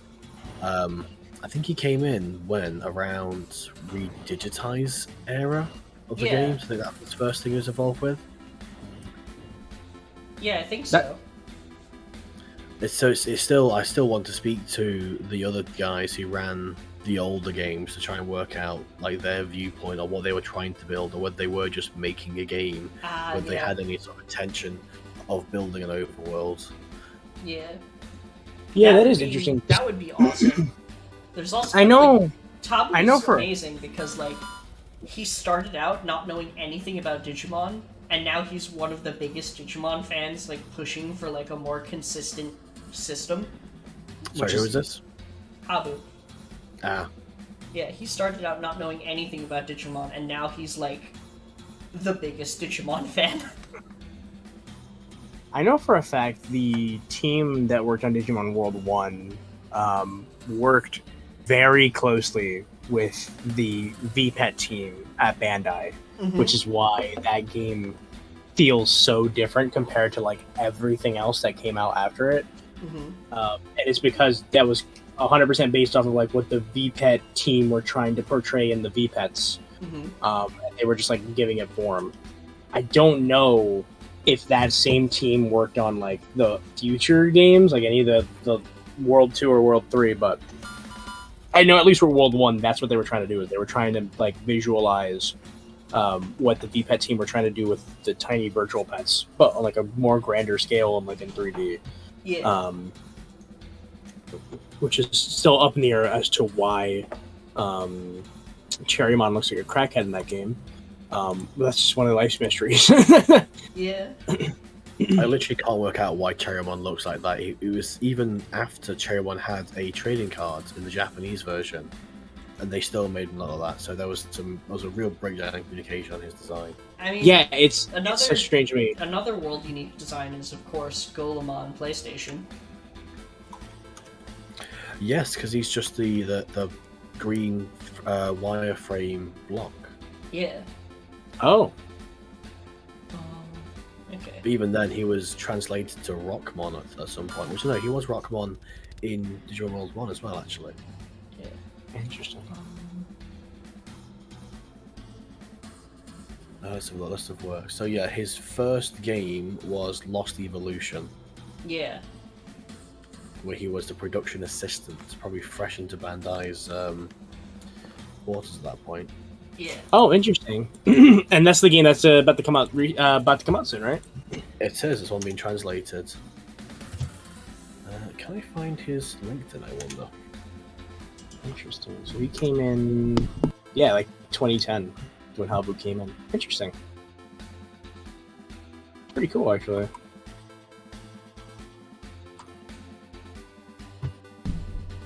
And yeah, Golem on PlayStation did show up in 2020. I remember people going nuts about that. Oh wow! So before Digimon, he worked on Tekken as a character designer. Wow, that's awesome. I wonder if he's the reason why Lily shows up in Redigitize. Probably. shit. It's That's one a of good- his that's first a good games point. that he got like free reign on. I know like when he joined in Lost Evolution, he was like a secondary, like he was like kind of like a secondary person. Like he wasn't like in charge yet. Tekken 5 character designer, Tekken 5 Dark Resurrection character arcade staff, Soul Calibur 4 as lead character art designer, Tekken 6 as special thanks. That's wild. really cool. I'm gonna be honest. I actually did not know about this game, Lost Evolution, until that The update came announcement? out. Yeah, I was like, oh, I didn't even know this was a fucking thing. I've never heard about it, which is kind of surprising. I guess because like out of like the games that people really wanted to get localized, it was just like Decode, and then like Cyber Sleuth and that actually came out in Next Order. Yeah, So I never actually heard of I'm very excited that Lost Evolution got translated. Not so much that I can play it myself, though. I have heard from the grapevine that it is quite a story. What I'm particularly interested in is that now that Lost Evolution is done, technically speaking, the next in line is Super Cross Wars. And that Oh, one's yeah. Spatamon. and that one also never came out in America, huh? Which was literally Habu's first game as the producer. Yeah. Ah, I'm another reason I'm so Oh. excited for that. that's cool.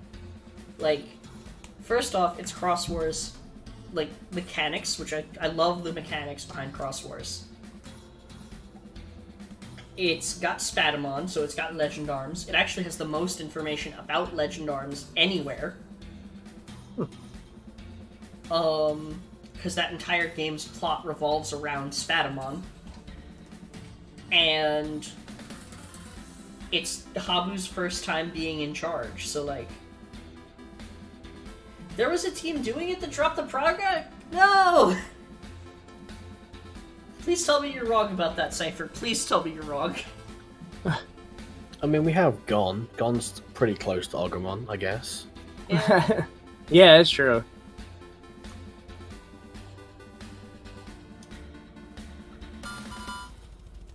Yeah, now I'm looking at all the Digimon story games. Like, damn, we didn't get a lot of these.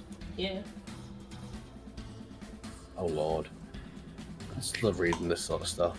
Habu requested Mastermon follow the same two-tone black-white color scheme as Loosmon Chaos Mode. Originally, the design had Mastermon more bulky, equipped with armaments like cannons, but Habu didn't like the bulky design, instead wanted Mastermon to use his body as a weapon. Oh my god. Lord. I also didn't realize that he was basically he forced Rust Tyrannomon and Titamon to exist to yeah. give Tyrannomon and Ogremon more love. Yeah. Incredible. Habu's the goat, man. Habu Didn't he is say the his goat. favorite is Lilithmon? His favorite, he said, is Bielstarmon. Yeah, Bill Starmon. And Goated. before that, Before he that, said it was- Lady Devamon. Goated. Literally, his taste evolved overnight. Yeah.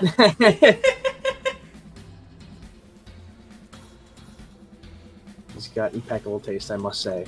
Yeah.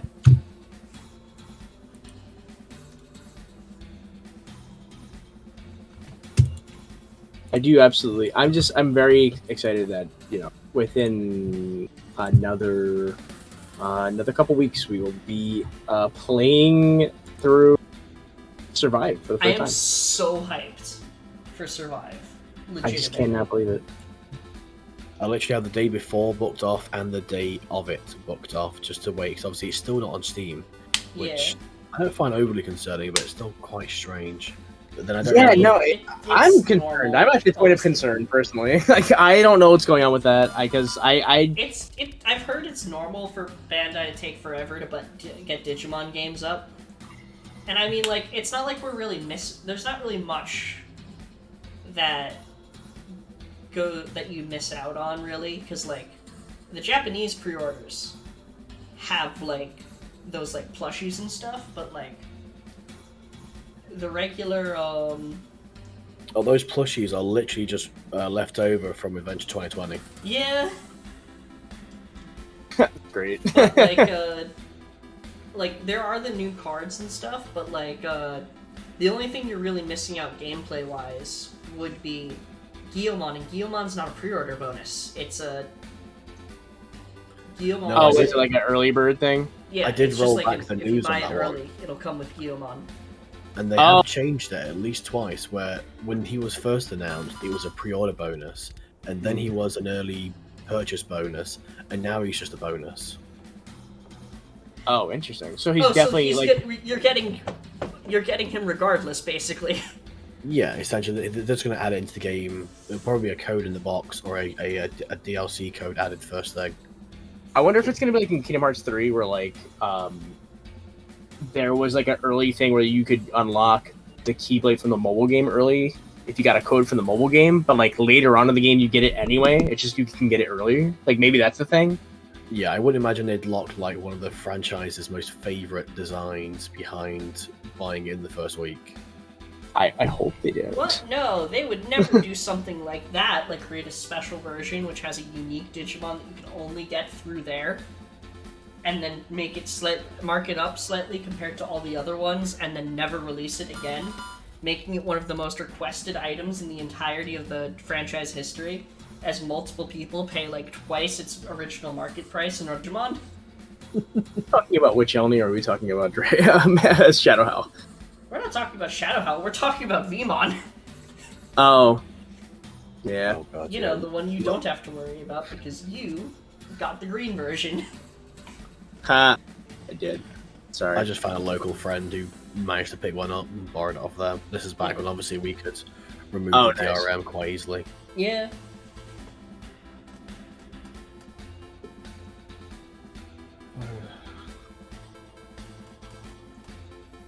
I mean, one of the things I really do like about Habu is his decision to use Digimon that, like, are less fan-favorite designs. I definitely appreciate that a lot. Yeah. Like, he definitely picks some of the weirder ones that don't get a lot of attention. Yeah.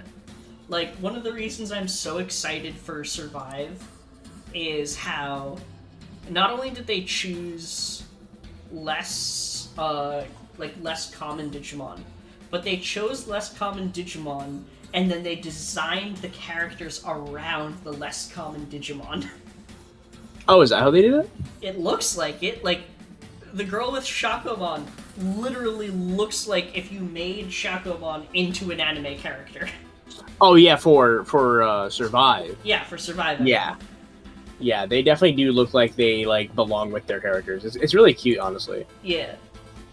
And They confirmed- and it really lines up with how, like, the design process they said was, like, going, because, like, Habu said, like, that for Survive at least, the Digimon the partners are supposed to kind of be like a reflection of the character and their soul. And so it totally makes sense to have character designs, like, and the Digimon just kind of click like that. It's so interesting to me too because they confirmed permadeath, right? Yep. Yes. Yeah, that's going to be interesting. But you also hinted I wonder towards... if letting a character die triggers a boss battle with their Dark Digivolved version of their Digimon. Oh, that'd be interesting.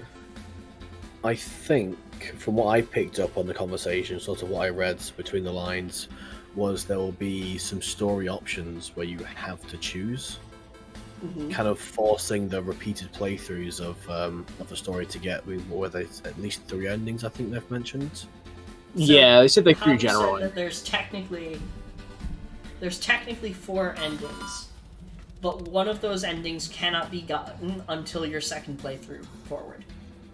Mm. I remember mentioning as well that you cannot save everyone, or something very similar to those lines. Oh where my God. He was insinuating that basically someone has to die. Yeah. Ooh. If I Each remember playthrough. correctly, it was that on your first playthrough, someone has to die, and then the ending where everyone lives gets unlocked on your second playthrough. So you Interesting. have to let someone die before you can save all of them, which is so cruel, so terrible, and I am so glad we're going in this direction. I really hope then that the last ending is literally letting everyone die. Oh my god, that would be amazing. And it's just the main character with his Ogumon probably like in Skull Greymon mode by that point. Oh yeah, Just like let imagine everyone just die. like the ending where basically like the protagonist just becomes the big bad and just kills off everyone else on purpose. I'd love to see it. I'd love to see Honestly, that. yeah, that'd be really sick. Yeah. Like if that was an actual option you could do. Like, imagine like we actually get like a new quote-unquote canon mega for Skull Greymon, Oh, that would be cool. where it's just like taking the horror that Skull Greymon was in the original adventure and maximizing it even further. It's Like Dracolicmon or something.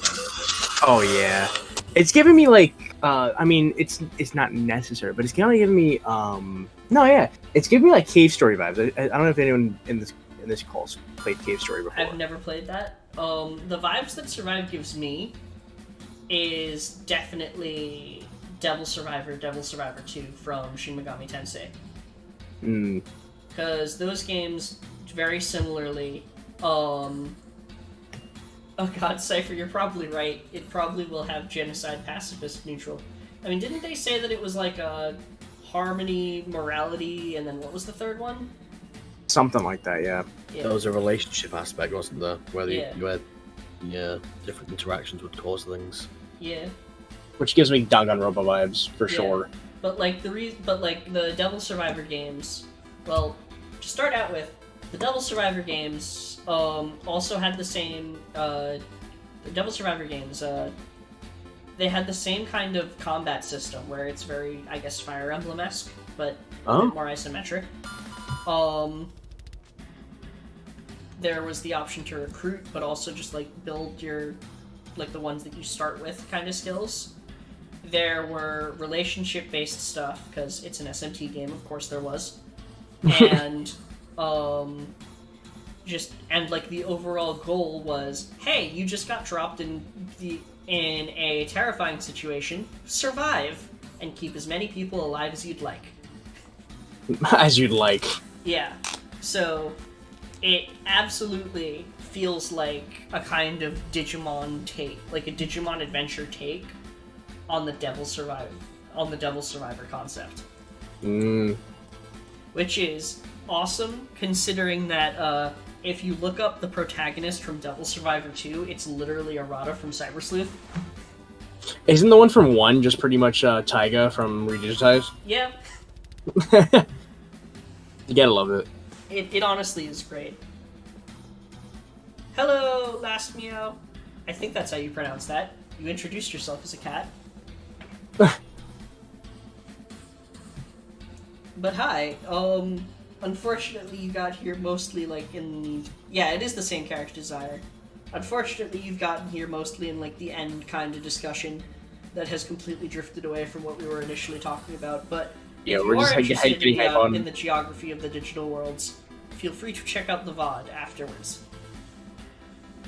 Yeah, we were pretty much geeking out about the prospect of Digimon Survive. 100%. I'm so excited for that. I just... The next Devil Survivor game is going to start Taichi. Oh my god. Yeah. It might as well. We might as well. Yeah, that's a crossover I'd actually like to see more than Tekken and Digimon would be Digimon and Shin Megami Tensei, honestly. Oh my god, yes, please. Because they both share so much. Literally the adventure origin for Digimon lines up almost perfectly with the existence of how things work in Shin Megami Tensei, to the point where one of the most badass things that could happen would be a fight between a demon summoner, a Digimon tamer, and a Persona user. Please, I beg you. Oh man, that'd be so cool.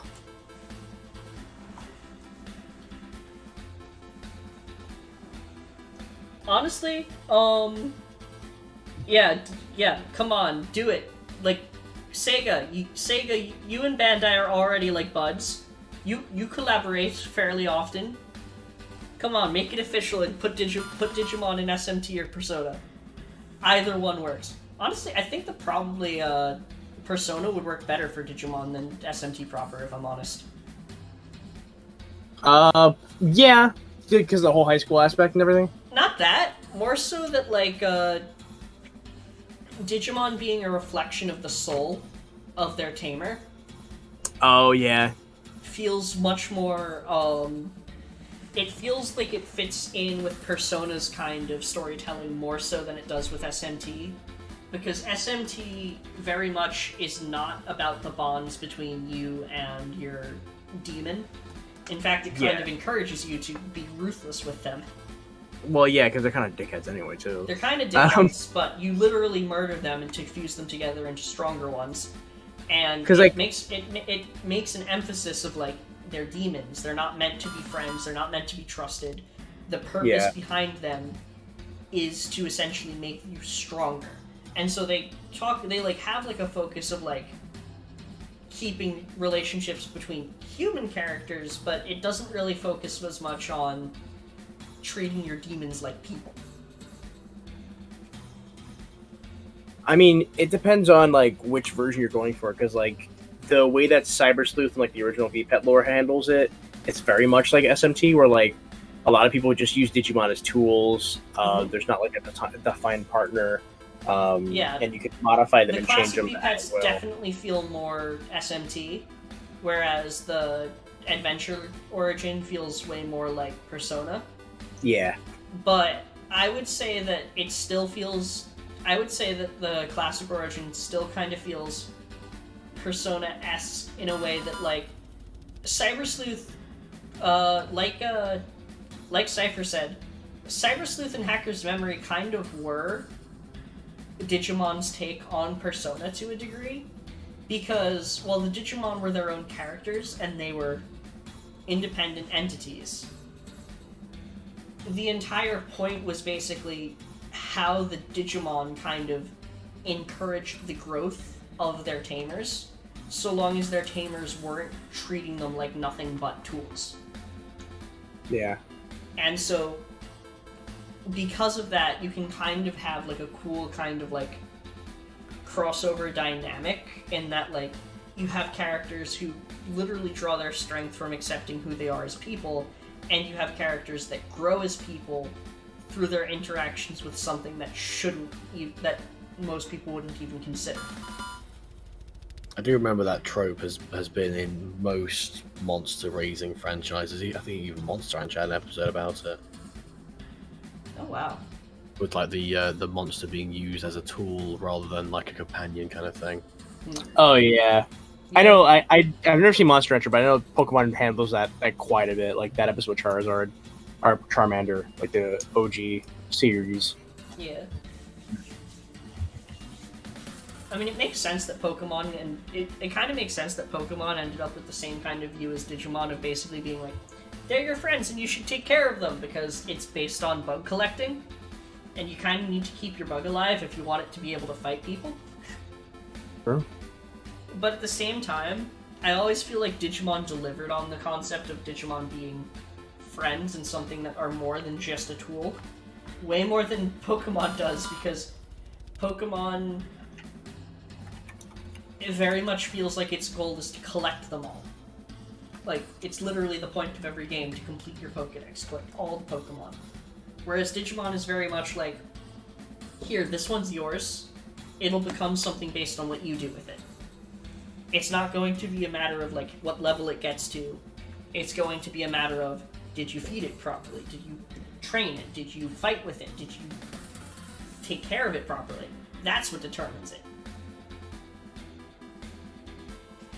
if Eevee fell into the digital world, it would basically just become a mammal Digimon because its evolution process is entirely 100% Digimon adjacent to the point where it could literally, especially if it's coming from the Eevee-Tama, that it would just straight up digify and then evolve like a normal Digimon. It would basically have the same effect as Nanimon, in that its capabilities wouldn't really affect the larger digital world at all. I could see that, yeah. Aegiomon could work for it.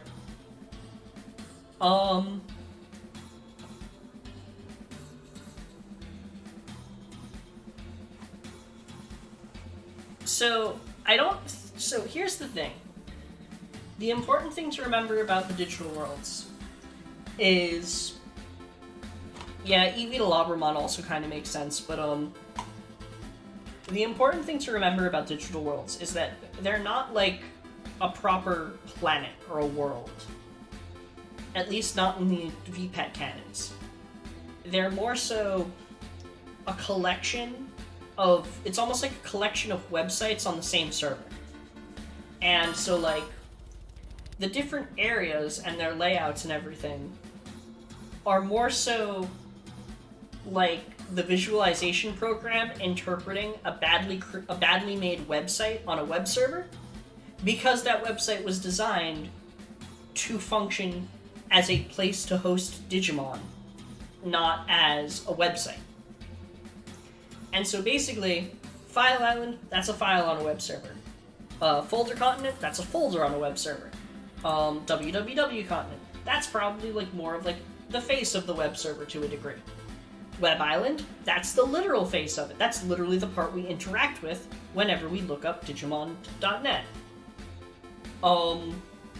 Forest of the Gods, that's probably like a relatively like smaller section of the web server that has like admin privileges locked in. Kernel, which is a part of the digital world that like is supposed to be where all the admin stuff is going on, that's probably literally the computer's kernel. Then the dark area is probably something akin to some kind of recycling bin to a degree. Either the trash hole or the dark area is akin to some kind of recycling bin, with Cocytus being a collecting kind of like point where discarded data is kept and like kept track of, in order to basically ensure that dangerous things don't escape out into like the larger system. So, continental drift, not really, but something equivalent could occur through restructuring the actual web server's layout. The fun thing about thinking about things in terms of like it being a virtual network is that if you look into how virtual networks are actually run, it can give you a lot of insight into how the digital world itself works. Like, I would not even think to consider the digital world structure as a web server instead of a place, if it weren't for the fact that I'd taken a course on how to build your own website and structure a web server.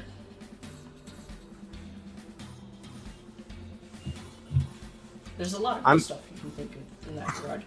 I'm still all fucked up about the fact that there's a place in the digital world called the trash hole. Yep. And I just love the fact that, like, the longer time goes on, the more terrifying Trashmon become. Yep. Like, what's up with that? Like, some of the most powerful Digimon now are considered Trashmon. Like, it's great. Like, I'm glad they're coming back to that. Oh yeah, 100%. I am so glad they came back to that.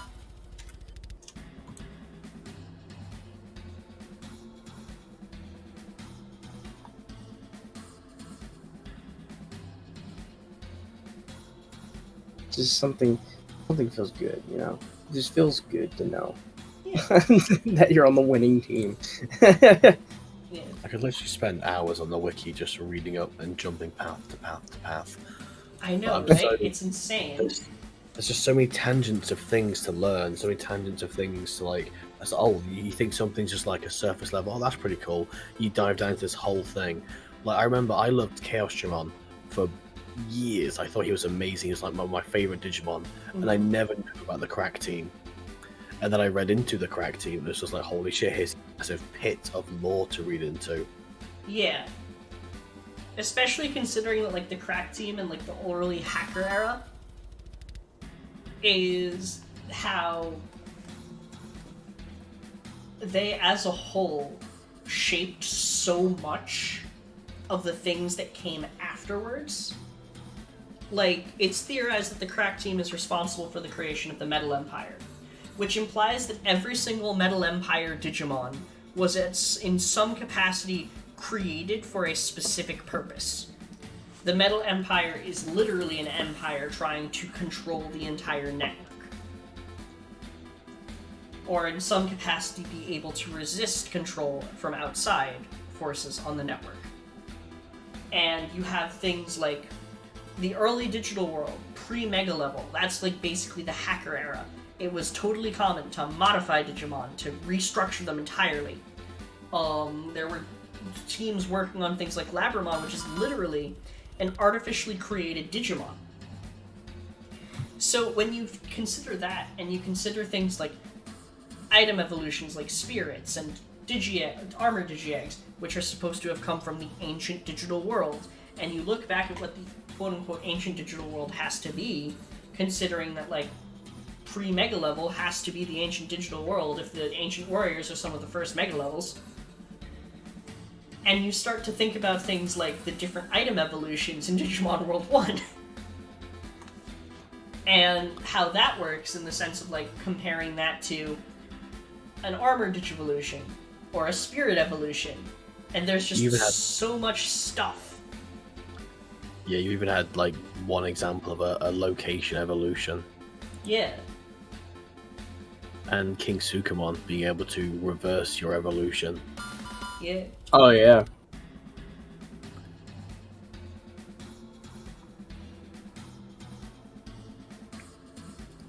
Absolute wild amounts of just... I think it's, again, falls into the whole, like, with so many different people trying to write different pieces here and there. I mean, even if you try and compare, like, the Digimon World game lore versus the anime lore versus, like, the Vtamer lore, it's just, like, three different beasts. Absolutely. Yeah. And it's just us left trying to tie them all together. Yeah, and I feel like they've done a pretty good job, too. Yeah, they really have, especially with, like, the way that Profile is written to basically, like, take basically, Profile takes a concept from whatever series it's native to, it goes into, like, at least the basics of it, and it basically gives you a starting off point so that, like, you might not know exactly what's happening, but it does tell you enough about it that, like, if you see that Digimon or someone brings up that Digimon, you have a vague enough idea of what's going on. And you don't need to look to a fan wiki to understand what it is anymore. That's the biggest thing. Yeah. Like, the fact that we can find things on, like, what Witch Only is. What is a spirit evolution? What do you mean by DNA Digivolution? What's the difference between a DNA Digivolution and a fusion? Or a Jogress. Yeah. For the longest time, I thought a Megamon was like an Ultra, I guess, or whatever the second Mega level is called, but then it's not, or something in some... So, that's another interesting one. There isn't a level higher than Mega. It doesn't exist. Really? Yeah. So, according to Bandai, there is no seventh stage in Digimon's evolution. The only thing that has ever even referenced the number 7 are cards in the newest card game, which refer to level 7 as evolutions from a Mega level. So if you have a stage 6, anything that evolves from a stage 6 is usually a stage 7 card. Did they call Super Ultimate 7 in the X's? They called it like 6+. Interesting. And then like beyond that was like 6, and then it was Plus. 6+. Instead of 6++, it was +6+. Weird. Bandai does not want to commit to the idea of a 7th stage in Digimon evolution. What's interesting about it is how the what's the word I'm looking for? Fandra, if you're looking for documents of like those blogs and stuff, definitely check out Ravel's blog, because they have links to a lot of that kind of stuff. There is no above Mega Level, there is no Digimon World 5, and there is no Queen of England. That movie was great, but yeah, so there is no stage higher than Mega Level. Super Ultimate is a term which refers to Mega Levels that are significantly stronger than your average Mega Level. Damn. Which, its specifics vary depending on the context. Like, I will fight Cumulos to death to prove that Mastamon is not a Super Ultimate on the Pendulum 20th. I don't care what its DP is. It is too weak to be considered a Super Ultimate when it can be beaten by any regular Mega, and why can it do that? Why can that happen? That shouldn't be able to happen. It's supposed to be a fucking deity level Digimon. Yeah. It's getting heated. Yeah. Yeah, so like Super Ultimate, Super Mega, Ultra, whatever you want to call it, that is not an actual stage. It just refers to the Digimon that are basically a step above your average Mega. And the thing about that, at least our personal theory, I believe I told you about this, Hazard, the other day when we were talking, is that when the Mega Level became a thing, it was actually because a similar structure to, basically, when the Mega Level became a thing, it was because prior to the existence of the Mega Level, you had perfect level Digimon, and you had super perfect level Digimon. Super perfect level Digimon being Digimon that later became Mega Levels. So, like, you have Metal Seedramon, you have Magnadramon, any Digimon that, like, okay, here's another good one. Hercules Kabuterimon, Phoenixmon, those types of Digimon. They appeared initially as perfects, but later got bumped up to Mega. Our theory behind why that is due to an error that we found in the DMX regarding Diaboromon X, which is the overflow error, where if you trained a Diaboromon X to level 10, the boost to its power value would cause the number to exceed the area of data where it was assigned to, which meant that in combat, other Digimon would read its power level as significantly way lower than what it should be.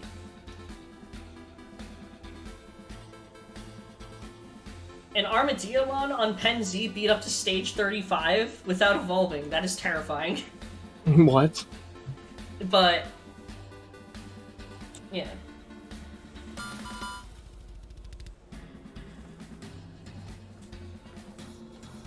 Yeah. It's... Yeah, that's a pretty apt comparison, fan. But, in general, our idea is that Machinedramon, or Mugendramon, was developed for the purpose of creating the strongest super perfect Digimon. And so, basically what happened was that same kind of integer overflow error was caused because Mugendramon was designed to be infinitely powerful. It crashed the digital world, and then when it was brought back online, it was restructured so that there was a new level, the Mega Level, and that the Mega Level had no cap. There is no cap to the Mega Level's power. As such, since the Mega Level does not have a power cap, the range of powers is far beyond any of the other stages, thus meaning that there is reason to refer to some as a significantly higher power level than others, and it means there never will be a 7th stage, because in order to do so, you would need to reach a limit of power that would exceed infinity. which we're totally going to do because it's Digimon, but like it's not happening anytime soon. Yeah, I wouldn't ever put that past Bandai to add something in there for some reason. I was quite surprised that Appmon didn't cause the push, to be honest. Yeah. No, yeah. I mean, they literally called their final stage God Grade. I am so surprised we didn't get God as a level in Digimon. Not yet, at least. Yeah. Probably have conflicted with Dragon Ball's current thing. Yeah. Oh yeah, exactly.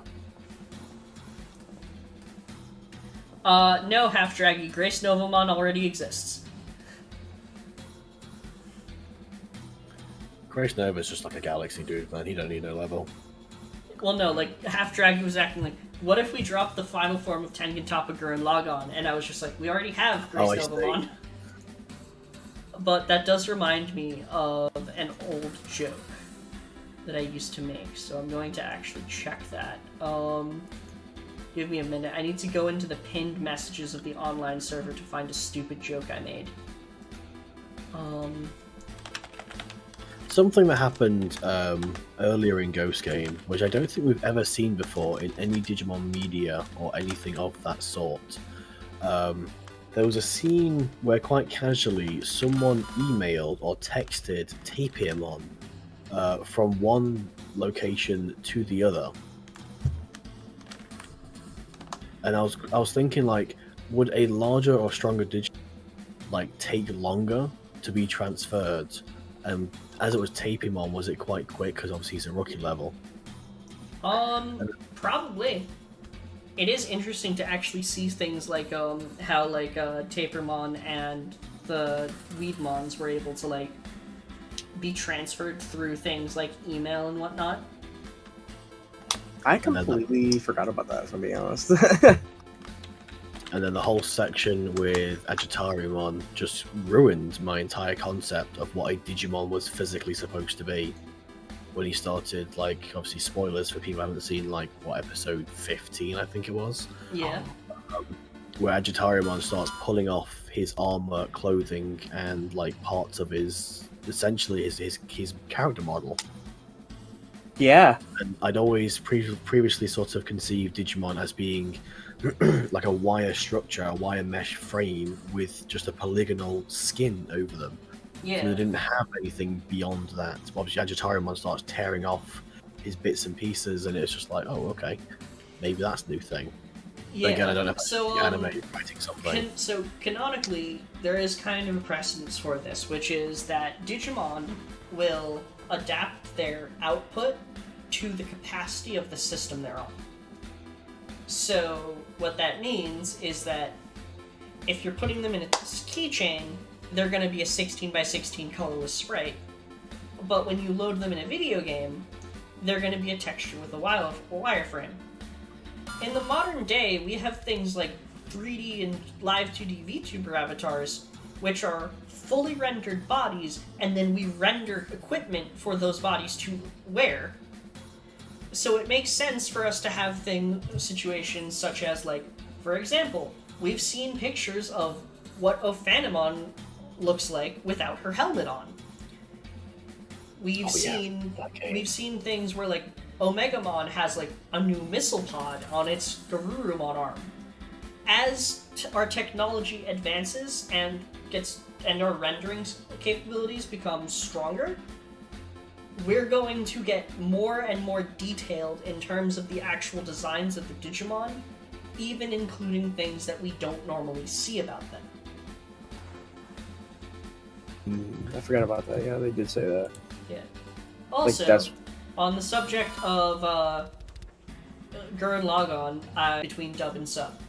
So, it's mostly dub, but the way it goes is Stage 1 is fresh, Stage 2 is in training, Stage 3 is rookie, Stage 4 is champion, Stage 5 is perfect, Stage 6 is mega, Stage 6 plus is hyper agent, Stage plus 6 plus is Tengen Toppa, Stage plus V plus I plus is Super Tengen Toppa, Stage plus plus VI plus plus is Getter, and Stage plus plus V plus I plus plus is Emperor.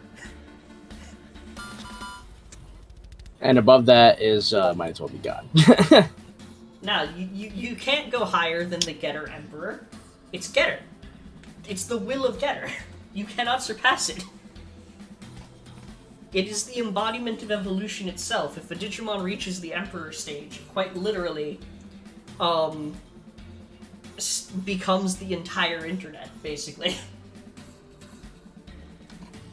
Getter Robo is a fun series, and you all should read that manga and then watch the new anime that came out like 2 years ago now.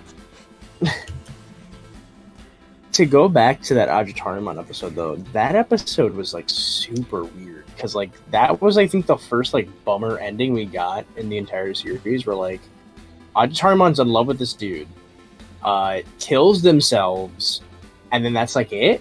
Mm-hmm. Like that's just the end of the episode. Yeah, it was a dark one. Yeah, It was trying to make the human a plant Digimon, and it failed in its attempt because it was testing that poison or that sort of substance on various people, and it was killing them. And they got so desperate towards the end that rather than to make the human into a plant, they chose to try and become a human, tearing their body apart to sort of meet the quota and dying in the process. And yeah, that was dark, man. yeah, that was so dark. really. I wouldn't say it's Like- a first downer ending though, because Gulu's debut. Yeah, I forgot about that. I forgot like the most recent, the one that still stuck with me, like the one downer ending we've gotten that still stuck with me is the Digitamamon episode. That one really was like Yeah. really a bummer. Yeah. It was just like, yeah, everyone's dead. The end. And then it just ends with like a super happy song, and I was like, I need a snack or something. Yeah.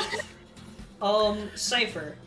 I don't know anything about Digimon from the dark web. However, there are Digimon that are said to have been born from the malicious feelings of hackers, like, for example, Digimon. And a personal theory of at least mine, I know there are some other people that think of it this way, is if you want to know why the Digimon are sexy, look no further than Rule 34. Oh my god. Wouldn't the dark web be linked to the trash hole? Maybe? The idea Well, that they're Feng not. Longmon is evil and just coordinating all of like the terrible things that happen on the dark web is terrifying. I just love the term trash hole. I'm never gonna get over that. I think for Fang Longmon, it might just be his size, like trying to conceptualize on a typical internet browser or internet stream or connection or something might be too difficult, so it has to drag in like space or server power from other dimensions to maintain his form. Maybe? Then I'm grasping at straws. I want to do a theory on. One of the theories I want to do in the future is on the many disparate rulers of the digital world. Because we've got the 4 Digimon Sovereign and Feng Longmon. We've got the 3 Great Angels, all of the Angel Digimon and Colonel. And then we've got the Royal Knights. And then we've got the Olympus 12. And Mugendramon, who is still cited as the strongest Digimon. Yeah. And then there's and Mugendramon and the Crack Team, technically speaking, are definitely powerful enough that they can stand up to any of those. There's so much stuff going on. It's insane.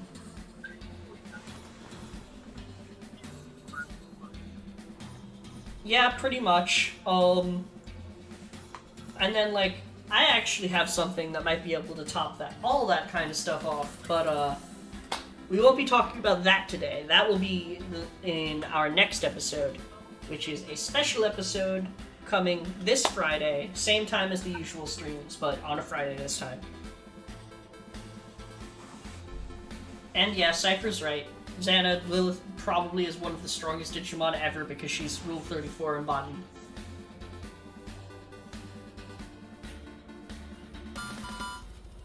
Yes, there will be a special stream on the 15th, I think. Let me check.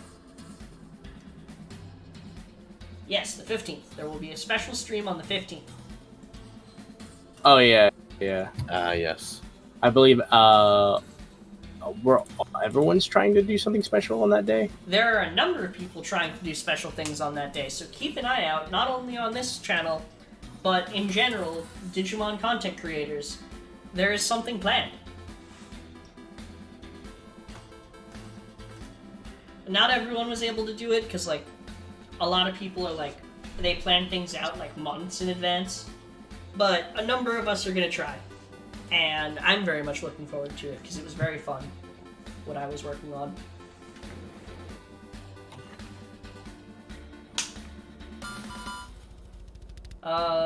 No, Odaiba Day is August 1st. It's not August 1st. I was curious about Odaiba Day because obviously they're releasing like the day before. So I don't know if they tried to plan it that close, or if it was just happened to be there, or maybe they like they put it there so then by Odaiba Day it increases the chance of people having it. Yeah. Possibly. I know, like, think it wasn't just a coincidence. Yeah. The significance of 7/15 will be revealed on the day. it's just a weird. It was just like a weird, like, random comment that everyone just decided to do because it sounded funny and cute. Yeah. So that's what we're doing. That's what we're doing. Please look forward to it. But yeah, with that, I think, based on the level of vapor remaining in my water bottle, I think we have talked everyone's ears off for quite some time. I think Xana's mind is sufficiently blown. Oh yeah, I'm not over the trash hole. Like, I just need to know more about this trash hole. Like, why? I have 40 Wikimon tabs open. And that's Monspiracy, baby. That's Monspiracy. I have 40 tabs, and it is just the Digimon Wiki. Yep. I love it. Honestly, though, it's crazy. It really is. It's insane how much the stuff there is. It's insane how much the franchise basically, despite being so disparate, certain aspects just future-proofed themselves so much to the point where you can link them together with ease. Yeah. Like, one of the best things, like, I always thought of is how things like we mentioned of, like, Digimon adjust their output to in order to not crash the system they're on, which means that, like, yes, Digimon develop and get new things and look different and, like, get better as time goes on because the system they're on are getting better at carrying them. And soon the singularity will hit. Yep. And we'll all be real fucked. We'll either all be... Well, no, not all of us. Most of us will be real fucked, but Digimon tamers are going to be having the time of their lives because their Digimon are going to start infecting freaking, like, mecha and shit and just be like, I will protect you because you kept me alive. Please do not forget to feed me. I am now going to initiate the call sound through this. I can't imagine like actual Digimon being in real life though. Because imagine like having to fucking feed a Digimon. You do it every day. Well, I mean, that's kind of scary though. Let's say that let's say they actually exist. I'm either gonna have to feed them real food, or they're just gonna like latch onto me and like suck the energy out of me, like my vitals. Nah, think about it. If Digimon were real, they would be real in the same capacity they are now as virtual life forms. Nothing's going to... assuming that, like, nothing prevents them from... If they can jump the barrier and become physical beings, then assuming there's nothing preventing them from going back and forth, any kind of feeding you'd have to do would still be the same way the virtual pets do it. Yeah. I just hope so. It's literally just a matter of, are you the kind of person who bullies their Digimon and lets them die because you just don't like what they turned into? Or are you the kind of person who takes care of them regardless, and by proxy, gets treated well by them when they become sentient and take over the entire internet Skynet style? Yes, exactly. We're talking about whether or not you'd have to feed real... If Digimon were completely sentient, we'd feed them real food or not. To which I Nah. say, it would be Skynet, but you have a friend in the net. Now, Hazard, what were you saying? I just say you'd have to download your daily meat rations from your Palmon app. Yeah. Oh my god, yeah. I remember there's someone who like was doing a Twitter thread a while back where they designed Appmon chip covers for different Digimon, and now I'm super annoyed they didn't make a meat farm app. I wish I had suggested that to them when they were still doing that. That would have been amazing. Yeah, Skynet with friends. That's how Digimon will be. That's Digimon in a nutshell. Skynet, but with friends. Yeah. Skynet with little guys. With Yeah. cute little guys. Well, Yeah. you guys were awesome. Digital Hazard, thank you guys Thank for you so dropping much for by. coming. I know it's super late for you. Well, Yeah. not super late, but I know it is late for you, so I really do appreciate you stopping by. Yeah, and we helping us really out. I really appreciate it. enjoyed It's this. so It was really, fun. really fun. And Really yeah, spurred me on to learn more. yeah, there's so much Digimon lore. And thank you so much for your contributions to the actual lore, as I would have not known anything about the File Island kind of stuff in Digimon World. So thank you so much for your help. And Not a problem. to everyone, we will see all of you later. Friday.